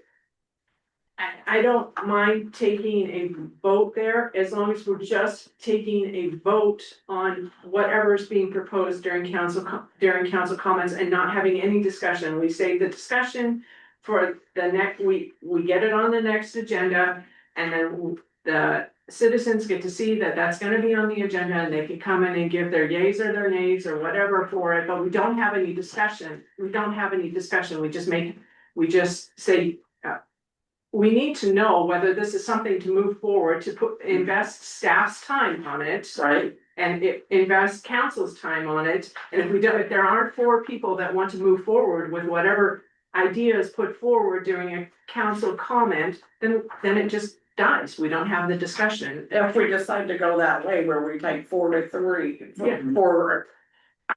If we go by vote, if Yeah. we don't change consensus. Right. And I think Pete had the same. Go ahead, Pete. And I just have seen the way that, we're talking about consensus as a method, used for determining routine matters that do not directly change policy, procedure, or authorize expenses. So we're trying to, really, I think where this has come up most, I guess, recently has been about trying to get consensus on adding items to the agenda. And I feel like we're making it more complicated than it really needs to be. I really think that it's, it really should be a general agreement. I don't like the idea that one person could just have veto power and say, and so I guess I'm more in favor of just saying, leave it as consensus. And it's a general agreement. The way that it's been used when we've done budget committee, I mean, you kind of read the room and not everybody's agreement, but you kind of get the feel of which way the gravity is pulling things, and then we're moving on. It's to keep things moving forward, I guess, is to quickly get read the room and see where people sit. But that requires a majority to be able to move forward. I mean, Well, when you're running the budget committee, I mean, you do a good job of, I think, judging that and reading that. How do you do that without taking a vote? We do take votes. We do take votes. No, I'm talking about times when we're just trying to get an idea of, consensus, what you're trying to get agreement from everybody on the budget committee. We got 14 of us. We're not taking a vote on every single one of these No. issues. You just say, does everybody kind of, what's consensus of, the budget committee on this? And then everybody kind of speaks up, thumbs up or thumbs down, and then we move forward. It's not an official vote. So thumbs up, thumbs down. I mean, it's just a vote. I mean, it's pretty much the same thing. I mean, it's just a vote. It's just saying, yeah, this is a worthy thing that we need to work. We feel we could work on, and it's worth investing. The issue I have with 4 though is what if we only have, what if we have 2 counselors absent? What if we have, I think it's a majority of the people that are here. No, because it's we can't have a meeting unless we have a majority. No, I mean, well, we five, have- unless we have four. And I would suggest that we don't make such decisions without, with just four people showing up to a meeting and leave it for the full council, or as many of the full council as we can get. I mean, Well, I believe mean, the it's not very charter- often that we have just four people. I believe the charter describes, for a vote to pass in this council, there has to be, it's the Yes. whole council, so there would have to be four. Mhm. Yeah. So if there were only four here, You'd have to All have a vote, four but of them. what I'm saying is like, what I'm talking about for the purposes of consensus.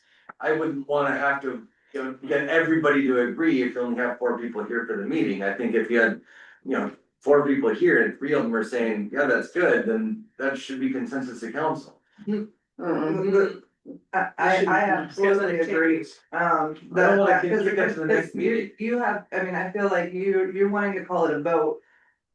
Creates a certain standard, a certain definition. This is a consensus where up until today, it has been one person can veto it. Right. Which we all feel like, there's several of us that feel like there is something inherently misaligned in that, and so, but I think with consensus, or with this idea of consensus, it, looking at the difference between vote and majority directive, if we have a majority directive, it's the majority of what is here. If somebody if somebody misses a meeting, we don't stop the forward movement of everything, we continue to go, and that's the whole point of consensus, is to keep it moving. And so by saying that you have to have four people all agree on a consensus, because that is the majority, that is your quorum, I think that just, I mean, in the spirit of trying to keep things moving, that would just hold us up. Bernard? Yeah, thank you, Mayor. So I guess, well, now I'm a little confused on where you're at, Councilmember Kyleman. So are you saying the Michigan solution, it uses the majority directive as its tool? Is that what you understand? What you're No, what I've realized that I'm the minority in liking the Michigan State University definition. It seems like the conversation has gone off of that, so I'm trying to keep up with everybody else. okay, And got find a it. All right. understanding of something that we all like. Okay, thank you. All right, well, good enough. Like I said, I feel like the majority directive is a fine solution to this. The other thing I'll add is I see us using consensus in basically two scenarios. One, is there something that four of us want to put on the agenda so we can get further discussion and review and conversation? And then two, directing the city administrator to do something. Every now and then, it's like, boy, I sure would like if the city administrator would look into something, but I'm only one person. By our charter, one council member is not bossing around the city administrator. It takes four of us, okay? So that's, I think in the past, that's been consistent. I don't like that being all six have to agree. If four want to agree on having the city administrator take on something or look into something, that's another example that I would like to see this be used. So anyway, I just want to put that in there. Those are the two cases I'd like to see that this sets up, and then we have what to me would be a better definition to determine that. Thanks, Tiffany. So I just want to read again what the charter says, except as this charter provides otherwise, express concurrence of a majority, four members of the council is necessary to decide affirmatively any question before the council. I think that when you read that, what I hear, I'm sorry to interrupt, what I hear though is, when we have to make can you say that one more time? Except as this charter provides otherwise, express concurrence of a majority, four members of the council is necessary to decide affirmatively any question before the council. So if you have four council people here, you gotta have all four of them. To make any question before the council, but I think any question before the council, it's not about providing general direction or adding to the agenda. That's just about a question before the council would be something that would be changing policy, procedure, authorized expenses. Yeah. Otherwise, it's not really a question before the council, it's just providing some direction. I've got a little bit of clarity on this. Let's apply it. to where consensus is used, one instance of where consensus is used, page 11. A consensus of council may also request the city attorney's presence at a council meeting. If there are only 4 of us and we have our quorum, and there's something pressing coming up that 3 out of the 4 of us finds emergent, are we going to say that all 4 people have to come to a consensus in an instance, when it's something potentially impactful, Obviously, we're not making policy or procedure decisions, but in cases like this, I feel like it would be pertinent to be able to say, forgive those 4 people, can come to a consensus. Majority present. Which brings me back to the whole majority directive as opposed to calling it a vote. Go ahead, Tiffany. Okay, but we're talking about something that happens so rarely. We rarely have just 4 people at a council meeting, so I don't know why we're making that the high water mark. When it's really the low water mark. We generally have more than 4 people at a council meeting, so I don't know, I don't understand why we're using that as our high water mark. I just think I think we should just stick with what the charter says. Make it a vote. Mayor? Yeah, but Yeah, I was gonna say, I think that the attorney could weigh in on this, but I believe Councilmember Happy is right. When the charter's saying question, these are official actions. That's what that's referring to, that you need 4 folks to agree on. Right. Direction on an agenda or direction to staff. I don't believe that's considered a question before council. But that's what I think the attorney could clarify that. just to clarify with everybody kind of how this is, because Courtney wanted clarification of consensus, so I went through the procedures myself as well. And seeing all the different places in our council procedures, it mentions consensus. So either we need to go along with the definition that we have for consensus, or figure out a different definition, or change the word. But it talks about it in our council procedures several times. So go ahead. I just was hoping to ask, you said you were opposed to changing the definition of what it is now. What were you advocating for at the time? 'Cause I'm just kind of, I want to I know. wanted just the 4 to 3, what it's always been, it's 4 to 3. If 4 people wanted to, more the majority, the simple majority. So really, the go for it. majority directive would be kind of what you were advocating for before, the majority of the people that are present, is that right? No, the majority of the council. But what if they don't have 7 people here? I mean, I understand it's not common, but I'm just saying if you only have 6 people or 5 people, I think that it changes But the, it states right here in your charter, concurrence of a majority, 4 members. we're making a decision, like Bernard said, Any question before the council. right, those are formal questions, those are like Any procedural. question. No, I know, but Yeah, I it's, don't think so. You're trying to redefine what any question is. It's any question. Any question that comes before the council requires a vote. I think you're being too literal. Okay, hold on, guys. Hold on. Eric, you have a chance. Okay, in the council procedures, in the Robert's Rule of Order, I'm asking for a vote. I don't know what the official term is, but it's there. That's right here. I'm asking for a Call for the vote. question. So you're just calling for the question. Yeah, like, let's vote. The question, that's what Yeah. you Thank said. you. Yes. So what's the motion on the table again, if we could? Just that it's a simple vote. Oh, right, okay. So the motion on the table is that it's a simple vote, that we're changing all this. And replace consensus with vote anywhere in the council procedures. Yes, Okay, so and that was made, by me. motion by Pruitt, second by Bump. All in favor, say aye. Aye. Oh, aye. So Bernard said aye, you said aye, and Bump said aye. And Opposed? Are you voting? No, What? I voted nay. Oh, yeah, I'm voting, but I'm voting nay. I'm trying to run the meeting and get your side talk over here, so please wait till you call on. May Yes, I please. ask who voted no again? I voted no, Happy voted no, Keller voted no, and Courtney voted no. Okay, Bernard, Bump, and Keller voted No. yes, right? Pruitt. Pruitt. Pruitt. Sorry. Got it? thank you. So. yeah. Okay, can we make another motion? Or if you raise your hand,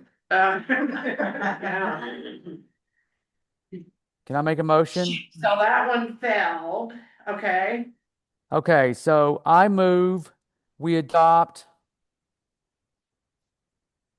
We redefine consensus as majority directive and direct staff to update the council procedures and bring them back for a vote of approval at the next council meeting. second. Discussion? Discussion, please. Okay, any discussion? Go ahead, Courtney. Are we going to define majority directive? Are we gonna define majority? Are we going to differentiate between majority present versus majority of council? I like the way they wrote it in here, I mean, just it's the majority of the people present. Doesn't seem. It So it doesn't says that, so long as the majority of, this- It doesn't. Yeah, doesn't say that. I think that's a fine thing to clarify. I would defer Yeah. to the city attorney or any other, rules expert on how that should be defined. And if they say majority president or four, I'm okay with either one of those. sorry, majority directive is established when less than majority of council members opposes a proposed idea or directive. So if we had 6 people present and you had 2 people oppose it and 3 people were for it, it would move forward. Okay, very easy then. That does cover that. So that definition, that's how we define majority directive. Thank you. Okay. Bob, I'm a little confused and I'm sorry. Majority directive versus majority vote. What is the difference? Because I don't what understand. is missing from the meeting is apparently the issue, in case there's only 6 or 5 or 4 people in the meeting, they want that to be the majority, even though it goes against the charter, they want that to be the majority, and whoever of those 4, 5, or 6 people that are at the meeting, that majority. And go ahead, Courtney. To make it more clear, the less than a majority of council members oppose a proposed idea, so that means the majority of council is for. So when less than that oppose something, so regardless of how many people are present, if less than majority oppose something, then it moves forward. So it could be 3, 2, or 1, if any of those numbers. All right, who else had their hand up so we can move on? All discussions done? so just to clarify, because I misread that, I was understanding as the less than majority of those that are present, but the way you're reading it, the way it says it exactly here is less than a majority of council, so that would be See, 3 or less. it doesn't really clarify. But presumably, even if you have 4 people here and only 1 person opposes, it moves forward. You have. So one person can dictate what goes No, on. no, opposite, that one person Oh, the one doesn't get to opposed, dictate. okay. Okay, so any other questions?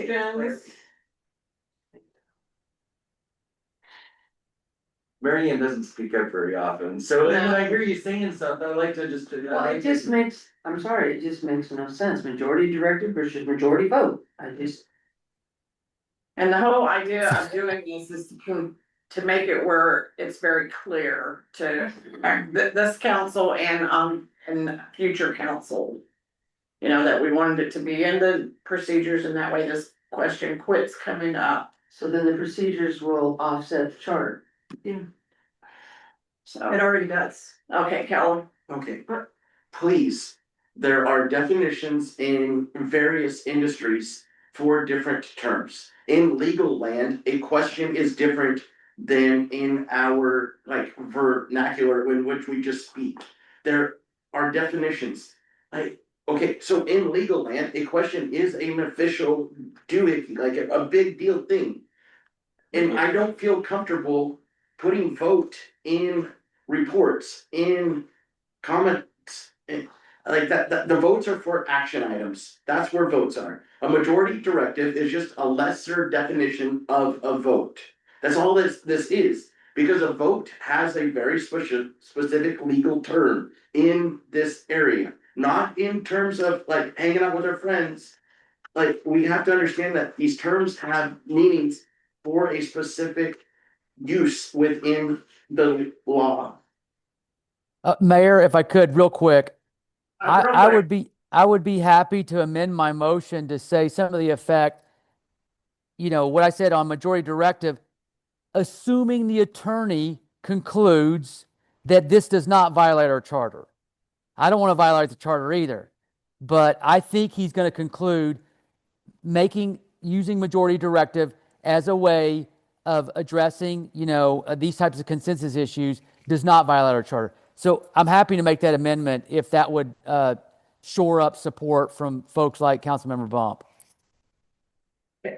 Courtney. I'm with Keller, vote has a certain connotation behind it, and to add it in seems like a much bigger deal than just taking a vote right now. And to address, going against what council procedure says, by having consensus, we're already going against council procedure. This is how it's been established, and so I don't think clarifying what is established is a bad thing. So let's continue going ahead with going against the charter. That's what you just said. That's what I'm hearing. You're saying we're establishing how to continue to go against what the charter says by defining it in a council. This has been grandfathered in as, I'm assuming that consensus has some One at sort a of time, because alternative. it's hard to take minutes when there's two of you talking. And Kathy would like to say something. Just before we get too far, Mhm. Councilmember Seeger amended his motion. I just need to know if, the seconder approves the amendment. I approve that. Thank you. Presumably, the word consensus is in here already because of some sort of previous legal decision that was made where it doesn't go against our charter. I mean, it didn't come up in the charter review committee, it didn't come up in previous charter review committees. The fact that every little tiny thing isn't a vote hasn't ever came up because consensus is a generally understood idea and concept that is used in government. Okay, Tiffany, and then Pete. Nothing supersedes your charter. All right. And I agree, and I think that I like Bernard's amendment to clarify that, and I think that, there's a time when we need to take a vote, and that's when we take a vote. And then there's times we need to make a decision, but we don't need to take a vote, and that's when we get consensus. So that's why we're trying to redefine that to make it more clear what consensus is. So, So to be clear, the vote your majority directive means depending on how many people are out council, the majority of those present determine the direction. Negative, no, that was, I got clear, Ms. Kyleman, corrected me on that and said, no, what it says in here is that so long as what's it say? He said it so clear. Less than a majority of council members oppose a proposed idea or directive. Okay. So then I need definition on what majority is. Is it a majority of who are at that meeting at that particular time when that decision, when you're deciding, or is it a majority of the 7 council? What does that mean? And what if there's only 6 people on council because we have an open vacancy? And that's what I'm saying, it still It's is, the majority of who's at that meeting at the time. we would That's need. my clarity. interpretation. Is majority present. I mean, that's how, if I was running the meeting, that's how I would do it. I'd take the reading of the room and be like, okay, I feel like majority of people are kind of pulling this way. Let's move on, let's make a decision. But that's not, I mean, you have to have, when you, like in budget, you have to make a decision on the majority of the budget committee numbers, how many we have. okay, so we have a motion on the floor. Will you restate your motion? Yes. I move that we redefine consensus as a majority directive and direct staff to update council procedures and bring them back for a vote of approval at the next council meeting, so long as majority directive does not violate the city's charter as determined by the city attorney.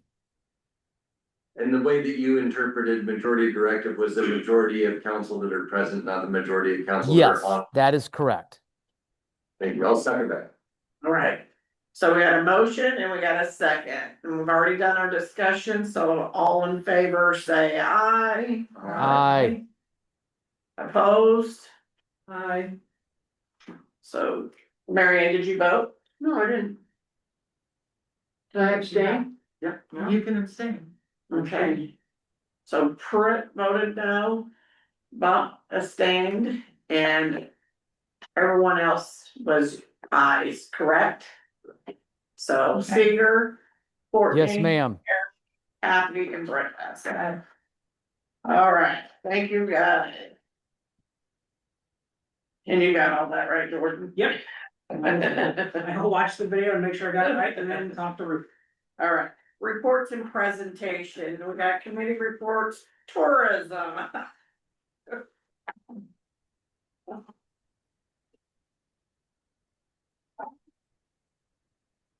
Good evening again. Just based on a comment that was made during the work session, I would like to clarify that this is a contractor report, not a committee report, because that seems to be a point of clarity that you need. In our contract, there is a line that says we report quarterly on our activities, and that's what this is. This is not a committee report.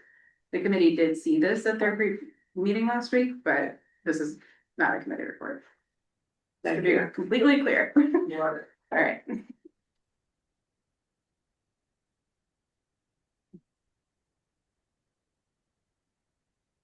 So for this summer quarter here, we had a pretty good summer. We had 3,244 people come through the doors of the museum between March 1st and September 30th.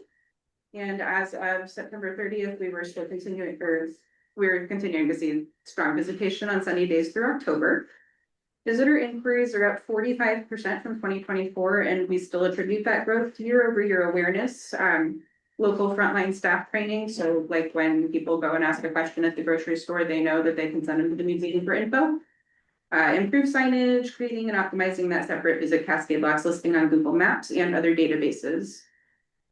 Looking at the types of questions that people ask when they come to a visitor center, we see that a little more than a third of the questions are people looking for resources. So these are tangible things that people are looking for, whether that is a parking permit or a map or a bus schedule or a brochure. The majority of those requests are formal memo calls, parking permits. The second largest chunk of questions is recommendations. So these are visitors who are seeking local knowledge to support their experience. And that is one of these first two things are like the primary support for a visitor center and why you want to keep a visitor center, because those are two major content things that are driving people who want to stick around in your community and spend money. The next chunk is content. So these are the history, arts, and culture questions that we get that overlap with tourism because tourists have history, arts, and culture questions. So these are examples. It's like, where do I go to see the locks is a really big one. Where are the locks? Why are they not here anymore? Why is it called the Bridge of the Gods? Am I on the Oregon Trail right now? What's that body of water right there? It runs the gamut of what people are looking for, but there's definitely content is a big chunk of what we talk about. And then the last little bit, this one has shrunk the most since we started tracking visitor questions, and these are the amenities questions. So these are the people who are looking for where is the bathroom? How do I pay for parking? All of those things. These are questions that could be solved by better signage. So this is information to take into your wayfinding part of your downtown revitalization plan. And also things that we refer out to the port and say, hey, you could fix your signs about this thing and it would save a lot of people some confusion. when I first started tracking questions, amenities questions made up 33% of what people were asking, so signage is improving and people are getting better about knowing where those amenities are. But that's still, 14% of questions that could be answered by a sign, so. Looking throughout the season, Cascade Blocks had a fun summer. PCT days, we provided a significant support for the tourism committee's presence, including staffing the booth, designing the swag, processing the orders through the city when the committee was unable to make a quorum. And then large events brought in lots of overnight stays to Cascade Blocks. The Bridge of the Gods Run sold out this year, the Cross Channel Swim sold out, and the Columbia Gorge Racing Association brought us several regattas. We had a great wedding season as well. April through October is now considered to be the wedding season. It's been expanding into the rainier months as people have been getting a little bit more competitive about their venues. Cascade Blocks venues have hosted 86 weddings with more than 100 attendees this season, and many of those are destination weddings where everyone is flying in from somewhere to stay in Cascade Blocks to go to their friend's wedding. And they've reportedly, I didn't get numbers for this, but twice that was the quote for smaller events. Looking at the fall events that we have coming up, and we had one this past weekend, Cyclocross Crusade was back out here doing their mountain biking race. And then coming up November 8th, we have a new race. So this Daybreak Racing is that company that does the waterfall 100K in the spring that catches the whole community by surprise when they're like, why are there so many people here? It's April. They're bringing us another race on November 8th. We've sent out notices to the restaurants to be prepared for staffing on that day. Just because, when you're waiting 5 hours for somebody to run across the finish line, you're gonna eat and drink while you're here, right? Looking at local amenities, the Northwest Trail Alliance is building that skills development area at the Easy Climb. That project is one that we helped work on the grant for Recreation Ready that wasn't selected, but the project is moving forward anyway, which is awesome. CritFic received a Travel Oregon grant for a feasibility study to support infrastructure for indigenous salmon sales in Cascade Blocks. The Oregon Wildlife Foundation, who are the operators of the Bonneville Fish Hatchery, also received a Travel Oregon grant for updating that interpretive information. Thunder Island Brewing brought in more electric vehicle charging stations. And then museum staff spent some time and trying to recruit new indoor facilities for winter use. And then looking at 2026 resource development, we did a lot of content verification on the Visit Cascade Blocks map, the Travel Oregon Visitor Guide, and the Visit Hood River Visitor Guide. All three of those are resources that are pretty widely distributed and also had not been verified in several years. So there was old information that had been out there in circulation that's now been up to date. Conferences and training. I got to attend Travel Ability last week, or 2 weeks ago, which is a national conference that happened to be in Sun River this year. I got the registration and stipend for the hotel stay via the regional destination marketing organization, Experience Mount Hood Gorge, which was a $2,500 value, because this is a very expensive conference. And that was in exchange for representing the gorge at a Taste of Oregon reception. The most exciting takeaways from that summit were a lot of coaching about helping hotels and attractions see accessibility providers as allies, not the ADA police, and working on making spaces accessible and how it improves the visitor experience for everyone. So like when you install an elevator, people in wheelchairs can use it, but so can somebody using a hand truck to move boxes. So can somebody with a stroller, like more than just disabled people use accessibility resources. We talked a lot about creating welcoming environments for travelers with sensory processing needs, which included but not limited to autistic and ADHD visitors and those who have PTSD and traumatic brain injuries. We got to hear some updates from other destinations about how investing in disability accommodations is actually winning them large events. So Miami, the city of Miami, put a lot of funding into making sure that all of their sporting arenas are super duper accessible. And that's won them the World Cup, which hasn't been hosted in the US for a while.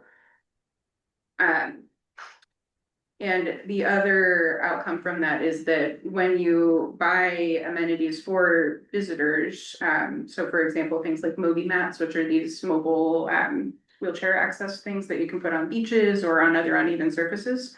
Those end up getting used 10 times more frequently by residents than they do by visitors. So those investments, even if you are buying it for tourism, are helping your locals too. There was also just some really good demonstrations of how to seamlessly provide visual descriptions and presentations, and just like looking at that type of accessibility. Those demonstrations were just really cool to see people like build that into how they present, just like describing, what they look like for low vision visitors and watching how people make that like not awkward and weird. And it was a good conference. As far as regional and statewide initiatives go, the Wheel of the World Destination Verified. So Travel Oregon's fall initiative this year centers on accessibility. We are now the first state to be accessibility verified by Wheel of the World, which is an international travel site supporting tourists with disabilities.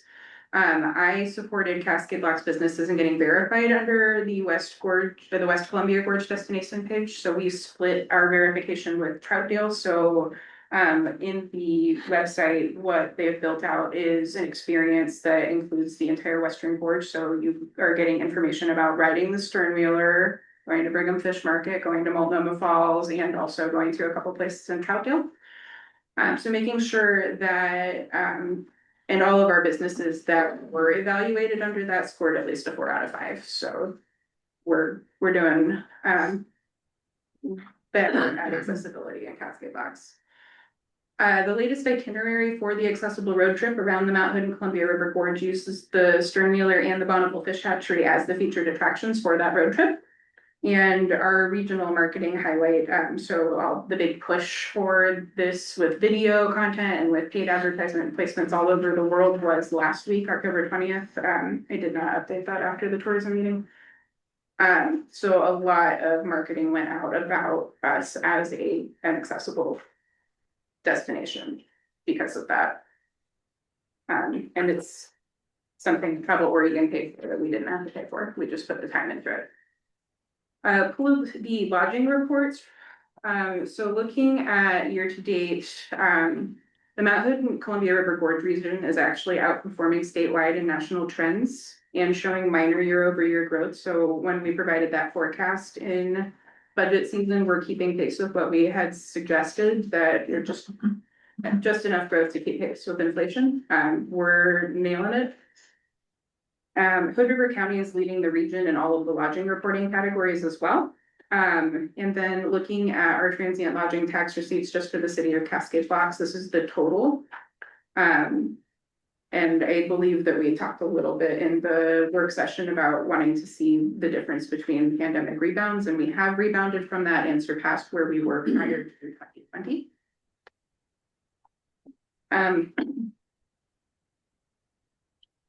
And then I already spoke to this as part of the work session, but we did spend quite a bit of time putting in the research that goes into preparing for strategic planning as a destination. So we spent some time researching other destinations and comparing sample cities in Oregon and how they are managed to make the recommendations that we made earlier, including bringing you the case study for Explore Troutdale. And since we already reviewed this as part of the work session, I'm going to kind of gloss over it.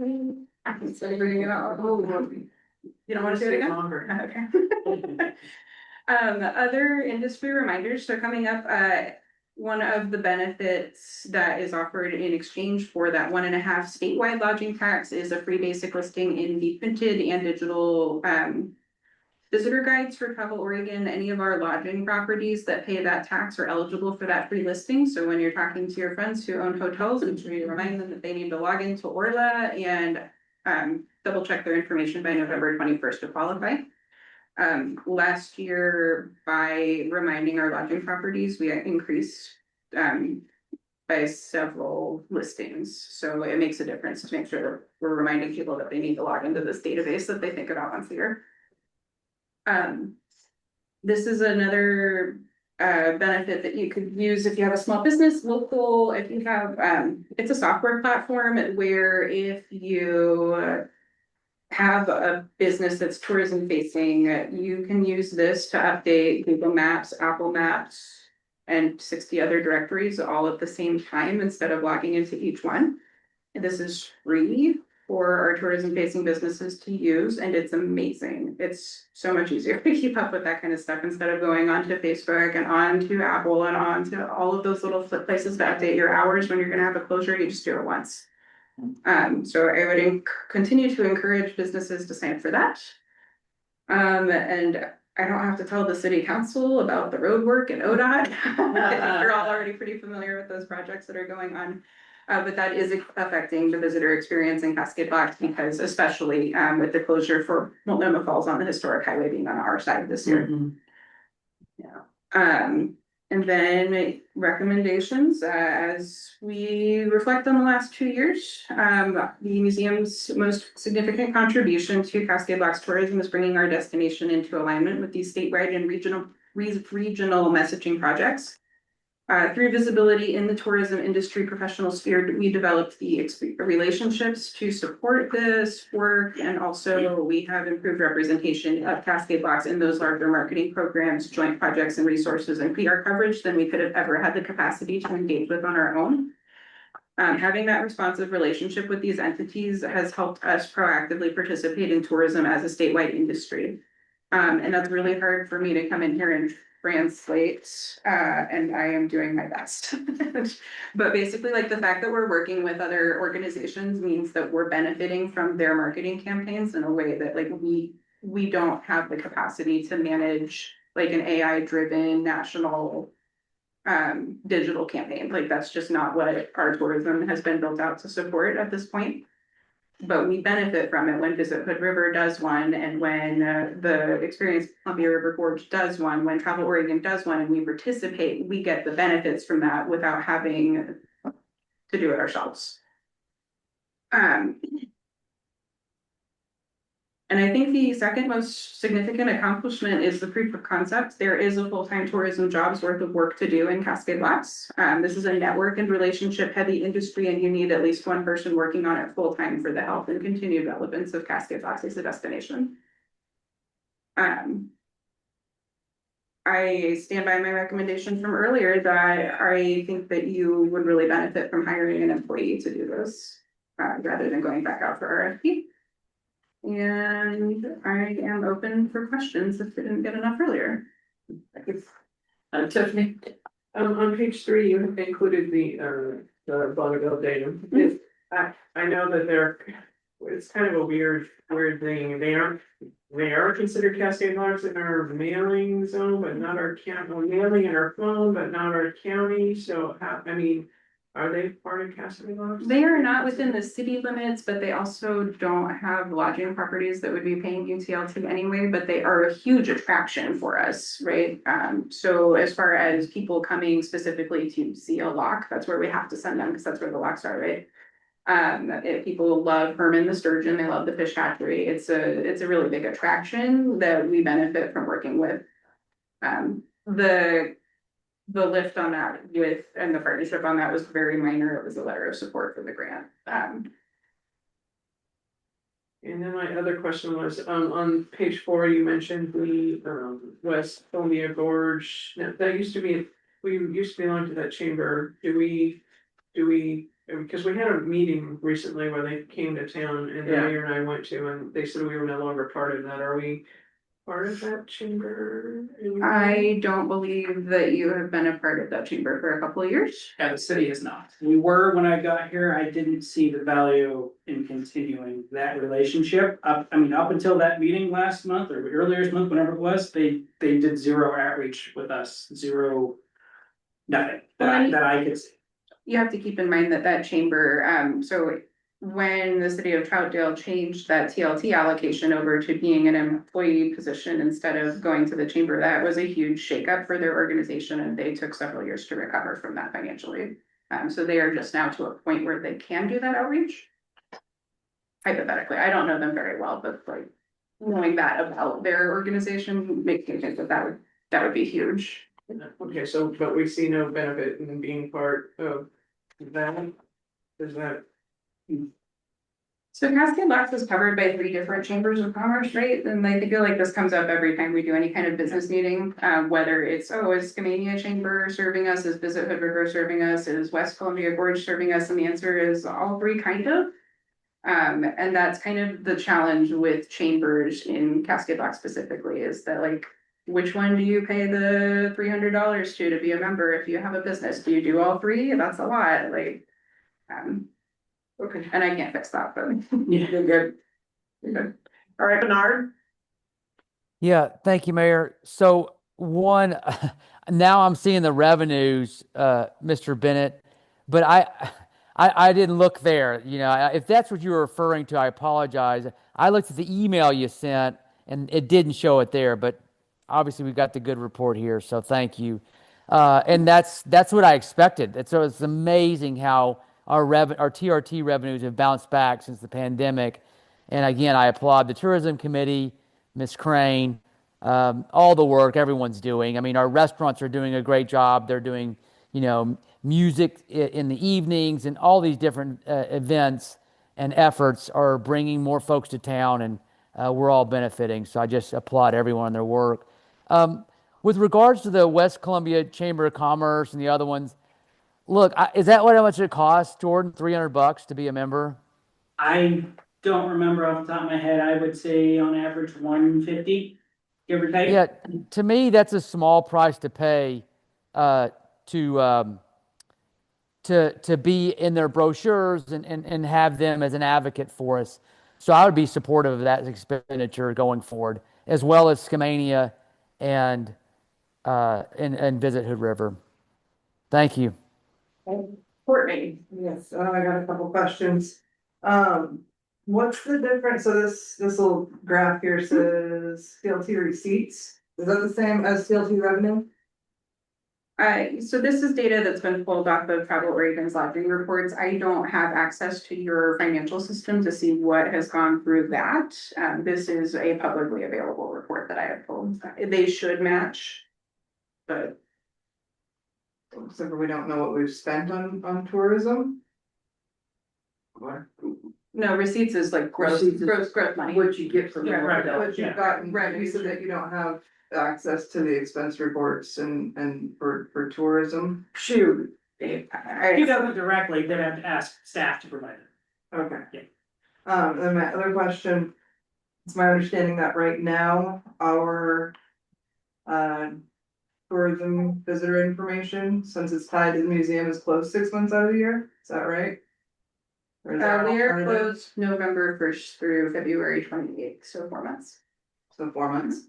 And then, so looking at having full-time tourism staff, does that mean that we're gonna have to figure out a way to keep the visitor center open all year round? The contract that we have is separate. The visitor center doesn't have a formal contract, and I have been asking for that for a while. But the tourism admin services contract is a separate issue. Go ahead, Tiffany. Are you done? Yes, thank you. I think that I would like some clarity because I'm confused. I feel like there's a lot of muddling going on and I'm not understanding the visitor center, museum, tourism, all of that dynamic. So I don't know if we can get some clarity on that because we contract with the Historical Society, correct? Do we, or just, I don't understand how any of this works. It's just all very confusing. And I hear all these different entities being thrown out and I'm not exactly, tonight was the first time I heard that this is not a tourism, because all this time I thought that this was a tourism report. Huh? Committee report. Yeah, Committee tourism report. committee It's not. report, yeah. So, but it's not, so I guess I would like a little bit of clarity on all of these different dynamics that are going on within this bigger, whatever it is. Do you want that in a meeting, or would you like to get a cup of coffee and talk about it? Does anybody else understand? I've had to meet and dig and find out, because we have the visitor center on a handshake that we give money for. And then we have tourism support. So that's that is on a contract, so, coordinating. I would like a little bit more of an official delineation, because I don't feel like I can make informed decisions for the future of tourism, for the future of contracts, for the future of any of it, without having a better understanding of it. Yeah, I'd advocate for, I mean, like if you give a 5-minute overview of kind of how these organizations kind of. Oh, yeah, like the history organizationally of the museum and why it's so And the visitor effective. center. Thanks for giving some time to prepare, obviously. The new pony task. My favorite name of any committee ever. Not necessarily tonight, but Right. and I understand this moving forward on all of this. I think it'd be beneficial, and I would advocate for having us all get that information, because I think, you know, if you and Tiffany sit down, then, you know, the rest of us don't get it, so. Right. Yeah. Okay. All right, any other questions for Janice, comments? I guess the only other question I had was, you're advocating or making a point earlier for really strongly arguing for the benefit of, you know, this being a full-time position, and that there's a ROI for that. You know, what is that based off of, you know, I guess, how do you think that we would be able to afford, you know, a $70,000 position in-house Plus benefits. plus benefits? I have a lot of respect for you, and I know you've thought this through, so I'm just wondering, how can we make a case that we'd be able to bring in more than 70? You're saying that person would be able to generate more than $70,000 in additional TLT funds, or? I mean, if they were to make half of the increases that they had at Troutdale in that amount of time, then yes, they would absolutely make that. I think I did the math on that yesterday, it came out to around 83 if you were to make half of the increase. Do we have the capacity and occupancy to be able to? You know, it seems like our hotels are booked. I think that there's a lot of room for growth in your off seasons. I don't think the hotels are booked midweek. The only time that you see those like, sorry, no vacancy signs up, which is one of the indicators that we have, is on the weekends in the summer, so there's room for more there. So I'm just looking at this, and it's a little fuzzy, Yeah, can hardly- but occupancy looked like it was 6 to 6.7%, so it's. Yeah, and that's, Well- you have to, it's like, I don't have this report just for Cascade Blocks either, so like you have to understand that that's got like, you know, the Best Western and Hood River included in it, which has a different level of occupancy or consistency than most of our hotels do. Do you think we're below that then? I do. Well, I mean, if you were to put a number on it, do you think we're at 50%?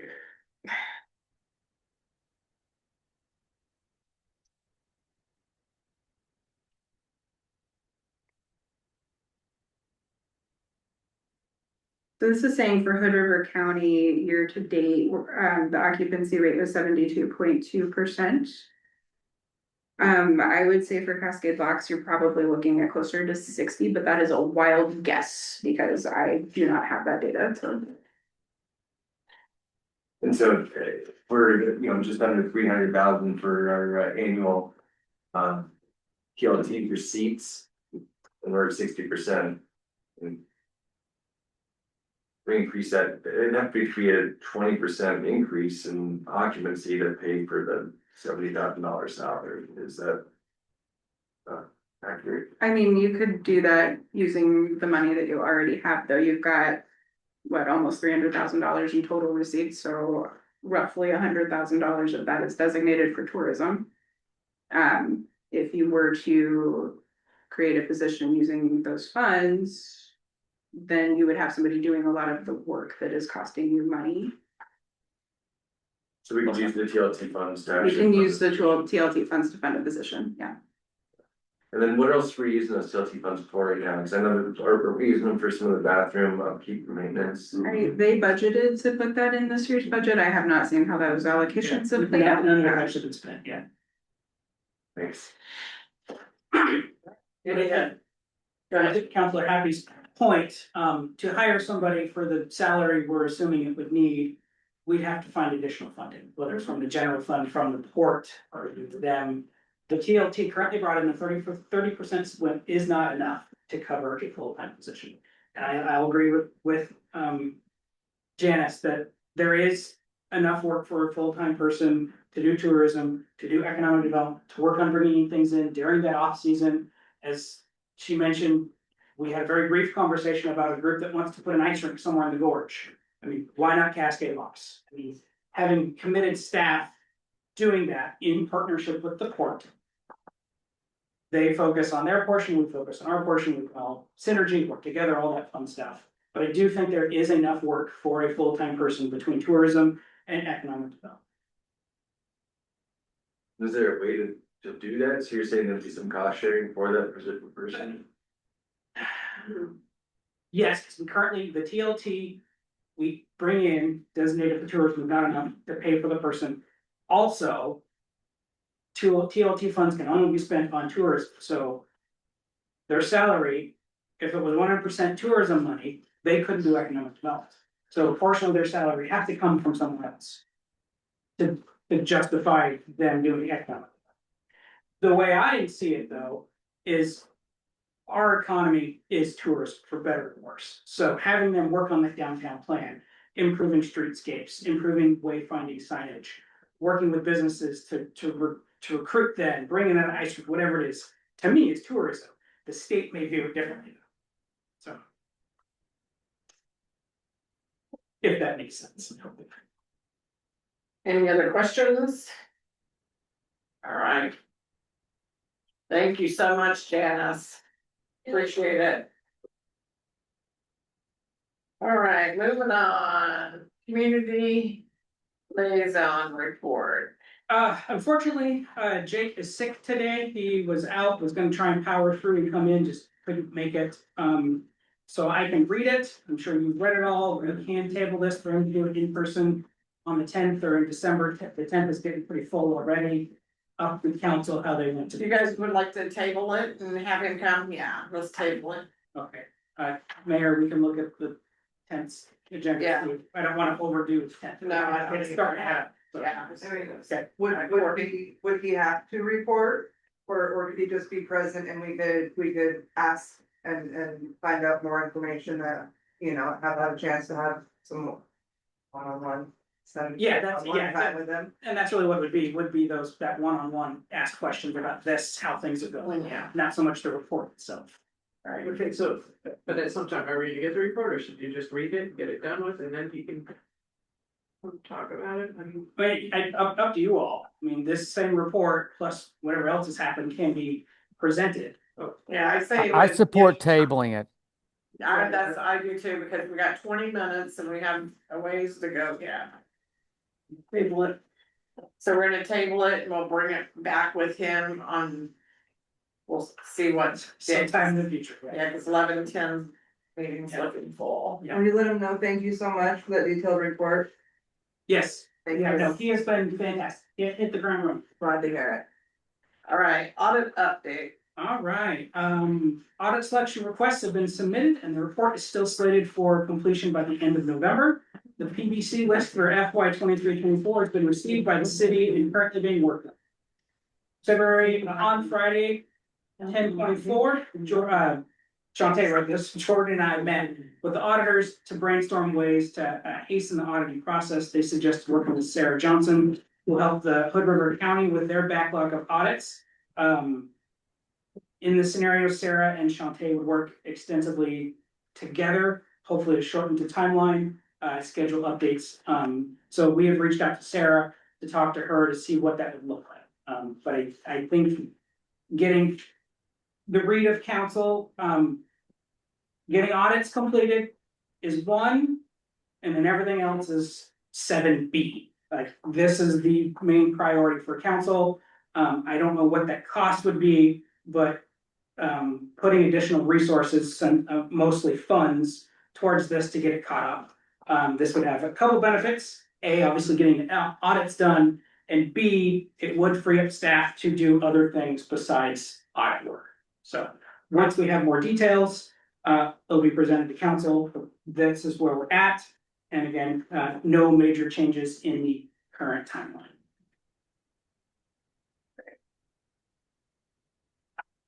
So I've got a quick question on that, if I could, Mayor. Yes.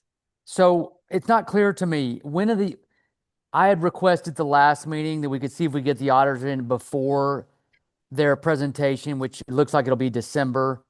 What is the status of that? They're coming in November 10th. Yep. At Okay. next meeting. Yeah. Great, thank you.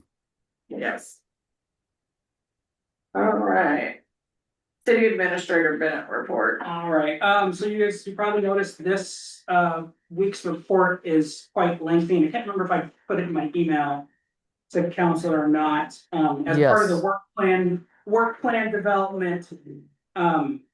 And how I communicate with council seemed open to, instead of a weekly one, bi-weekly one. The thought process was, I already have this report going out to council, there's no point in sending multiple reports. Put it all together in this one city administrator report as a read-only report, and then have you all digest it and come back to questions. And then any verbal report would be things that happened between Wednesday when this goes out and Monday night. So I can read all this if council would like, but that was the theory behind this, to try and give you all as much information as possible without overwhelming you with multiple reports. That's the thought process. One item that is coming up, it's not on this report, is the McKed Annual Symposium, is November 7th in Hood River, the Dallas. One of the two. It's always one of those two. So I'm going to that next Friday. So again, if council wants me to read this, I'm more than happy to, or if you have any questions. Tiffany. I suggest that you don't read it, but make it a separate downloadable item for citizens to be able to read, because I mean, nobody wants to download that to get to this. And I don't even know that this wasn't even included in our packet. It was. No, I didn't get it done in time until Friday morning. So yeah, Right. That one's on me. So can it be something that the citizens can download and read it themselves? Separate from the council packet? I mean, they can, in the entire packet, all of this, they can go into a PDF and select what pages they want to print or change into their own PDF. I mean, there's ways. But this wasn't in This was in the packet. Correct, yes. So can it be? Yes, we can upload it to the website. Yes. Yeah. They have any other questions on the? You do? I do have a couple. Remember my questions, won't you? Just on the, it says that you're currently the vice president of the OMEU. OMEU. And you'll be the president in January? Correct. Well, congratulations. Yeah. I guess, or it's either, It's I a revolving. tell people it's either you're low man on the totem pole and you got the most energy, or it's really something you're really blessed. It's the revolving door. Whose turn is it? I'm the new guy who hasn't done it. So, yeah. So, and is it a year-long It's a year long. position? Does it require a lot of time? No, Jennifer Jolly, the director, does 99.9% of the work. Okay. Yeah, it's very minimal effort on this position's part.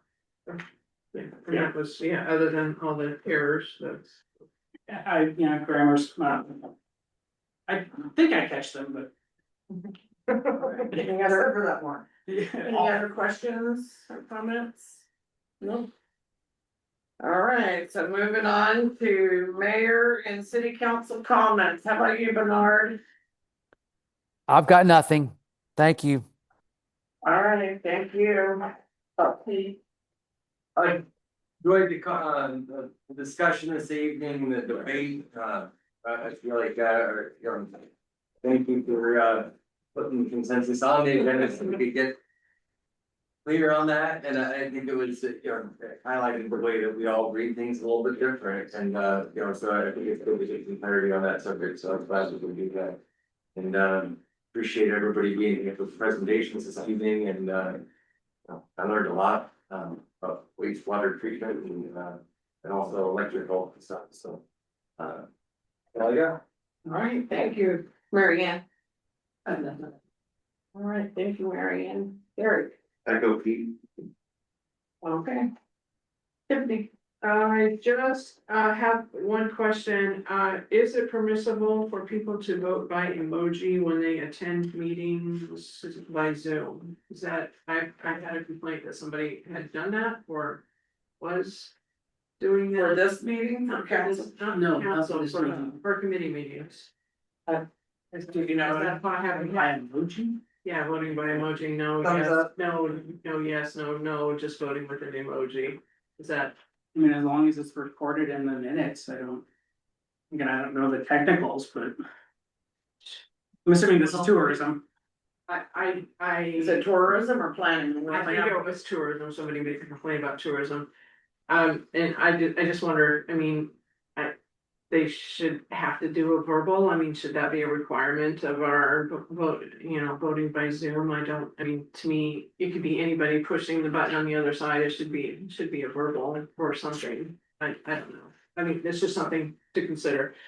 And after learning that tonight, that this was a report not by tourism, I think we need to ask tourism to, I mean, I know they're all new right now, so I don't expect it right away, but I think that, within the next 2 or 3 months, we should be start getting reports from tourism itself. Because all this time, I thought that these were tourism committee reports, excuse me, let me state that clearly. And now, they aren't, so they need to get back on the itinerary of giving us information about what's going on in the committees. And then Special Olympics, we're almost done. Tomorrow's the last practice, and November 4th will be the competition. If anybody wishes to come, I'll try to get a poster posted on the Facebook pages, but it's 4 to 5:30 at Hood River Bowling Alley.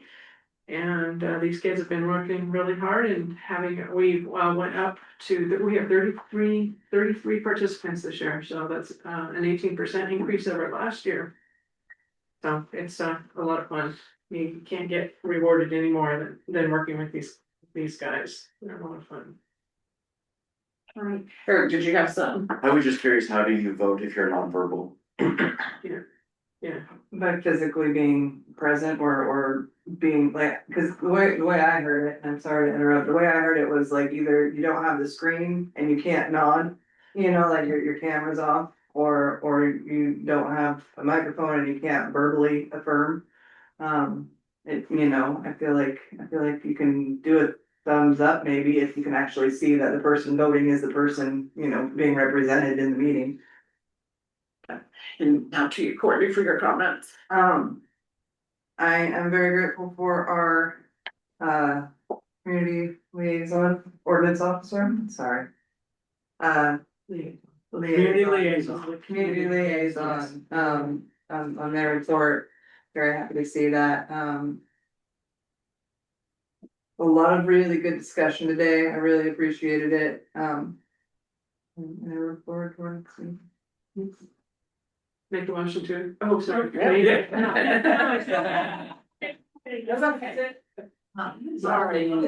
Sorry. I just wanna, a few things I wanted to mention to council, like if you're submitting questions into city administrator for questions before the meeting. When we're worried and time is pressing, it'd be nice that we didn't repeat all of them, or we didn't I don't wanna tell you guys not talk so much, but that's kind of like, we have a clock that we're trying to watch and, get everybody a chance to ask their questions or comments or whatever, so. I wanted to bring that up. I attended a couple of meetings with city administrator, our weekly meetings, have been still going on. And we're still on the board of the museum, so I attended the museum meeting on 10/17. Also, if you could put it on Facebook for the yard debris this Thursday, that would be great. And then on Monday, November 3rd, from noon to 2 p.m. The port is hosting to become a disaster volunteer. So at the pavilion, and Red Cross will be there to train people, because we need 10 people out of our community that can open up the warming shelter or whatever shelter we need if Red Cross can't get to us or until they get to us. So November 3rd, from noon to 2 p.m. at the pavilion. And then I spoke I had a gentleman, Alan Fox, reach out to me. He was the guy that, he does a lot of electrical stuff for us. And also lives in our town.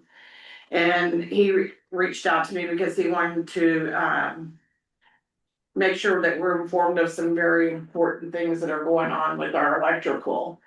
And it had so much information and it was good information that I would, like to bring him in to talk with council and talk to you guys the way he talked to me, so you guys would understand the same things that he told me. Cause we have some concerns of tree trimming that need to be done and other things like that, but he does a much better job of doing that than I would ever be able to do. And then all the things that we didn't get told, like all the things this gentleman does for our community for free. Like our Christmas lights that get hung along the main waterfall, he does that at no charge. You know, so that he does a lot of stuff for our community, so if you guys are okay with it, I would like to add it to the agenda and have him come in and talk. And it's not about having him come in and talk about getting a job with the city. It's about having him come in and inform us of what our electrical system looks like. So, I think it would be a good conversation to be had, so. I'm against that, Mayor. You're having a non-employee come give the council an update on our department. I'm completely against that. Okay, well, he had asked you if he could come and present to council and you told him no. Because he's not an employee. Okay. Um, Eric, I was ridiculed for even suggesting that people come and speak out on an issue that I felt very strongly, either in favor or opposed. And this is the same thing that the gentleman is trying to come and speak negatively about our electrical department. no, I, it's different. I'm not going on Facebook and telling people to come to council. And I have not even asked him to come to council. I am coming to you guys first to say, this gentleman came to me and I think you guys should hear what I heard. That's all I'm saying. if he wants to come and You know? present as public comment, that's. It's okay, I think council is really missing the boat on not hearing what the gentleman has to say, whether he's. You know, I just wanted to be able to share with you guys, so. You know, it's really good information and there's no way that I can share with all of you guys unless it's in a council meeting, so. And I'll take a motion to adjourn if you guys are ready. Stand up. Oh, I was just saying, I feel like it kind of opens up a slippery slope where, Mhm. you know, potentially if someone starts making I'm not saying he would. No. I'm just saying anybody that comes in, if they start making disparaging comments about, city employees, that's outside the purview. No. You know what I mean? That. No, it wasn't nothing to do with city employees. He's not coming here to talk about city. He's coming here just to talk to us about our electrical system. Not about any employees, not about anything else. What risk we have out there. And you know, we have some risk out there. And I don't understand why you wouldn't want him to even come to us. I Because he's mean, not an employee. right, go ahead. Is he coming as a citizen or is he coming as an employee of Yates? Cause isn't he? He would be coming as a citizen of Cascade Locks. So. But I'm okay. I just wanted to throw it out there because it's really good information, but I would be more than honored to go grab a cup of coffee and listen. you guys can reach out to him and do that. I can't coordinate that because then it turns into something else that I don't want to be a part of. So, all right, I'll take a motion to adjourn. So move. Second. All in favor, say aye. Aye. You're meeting. I know, I am.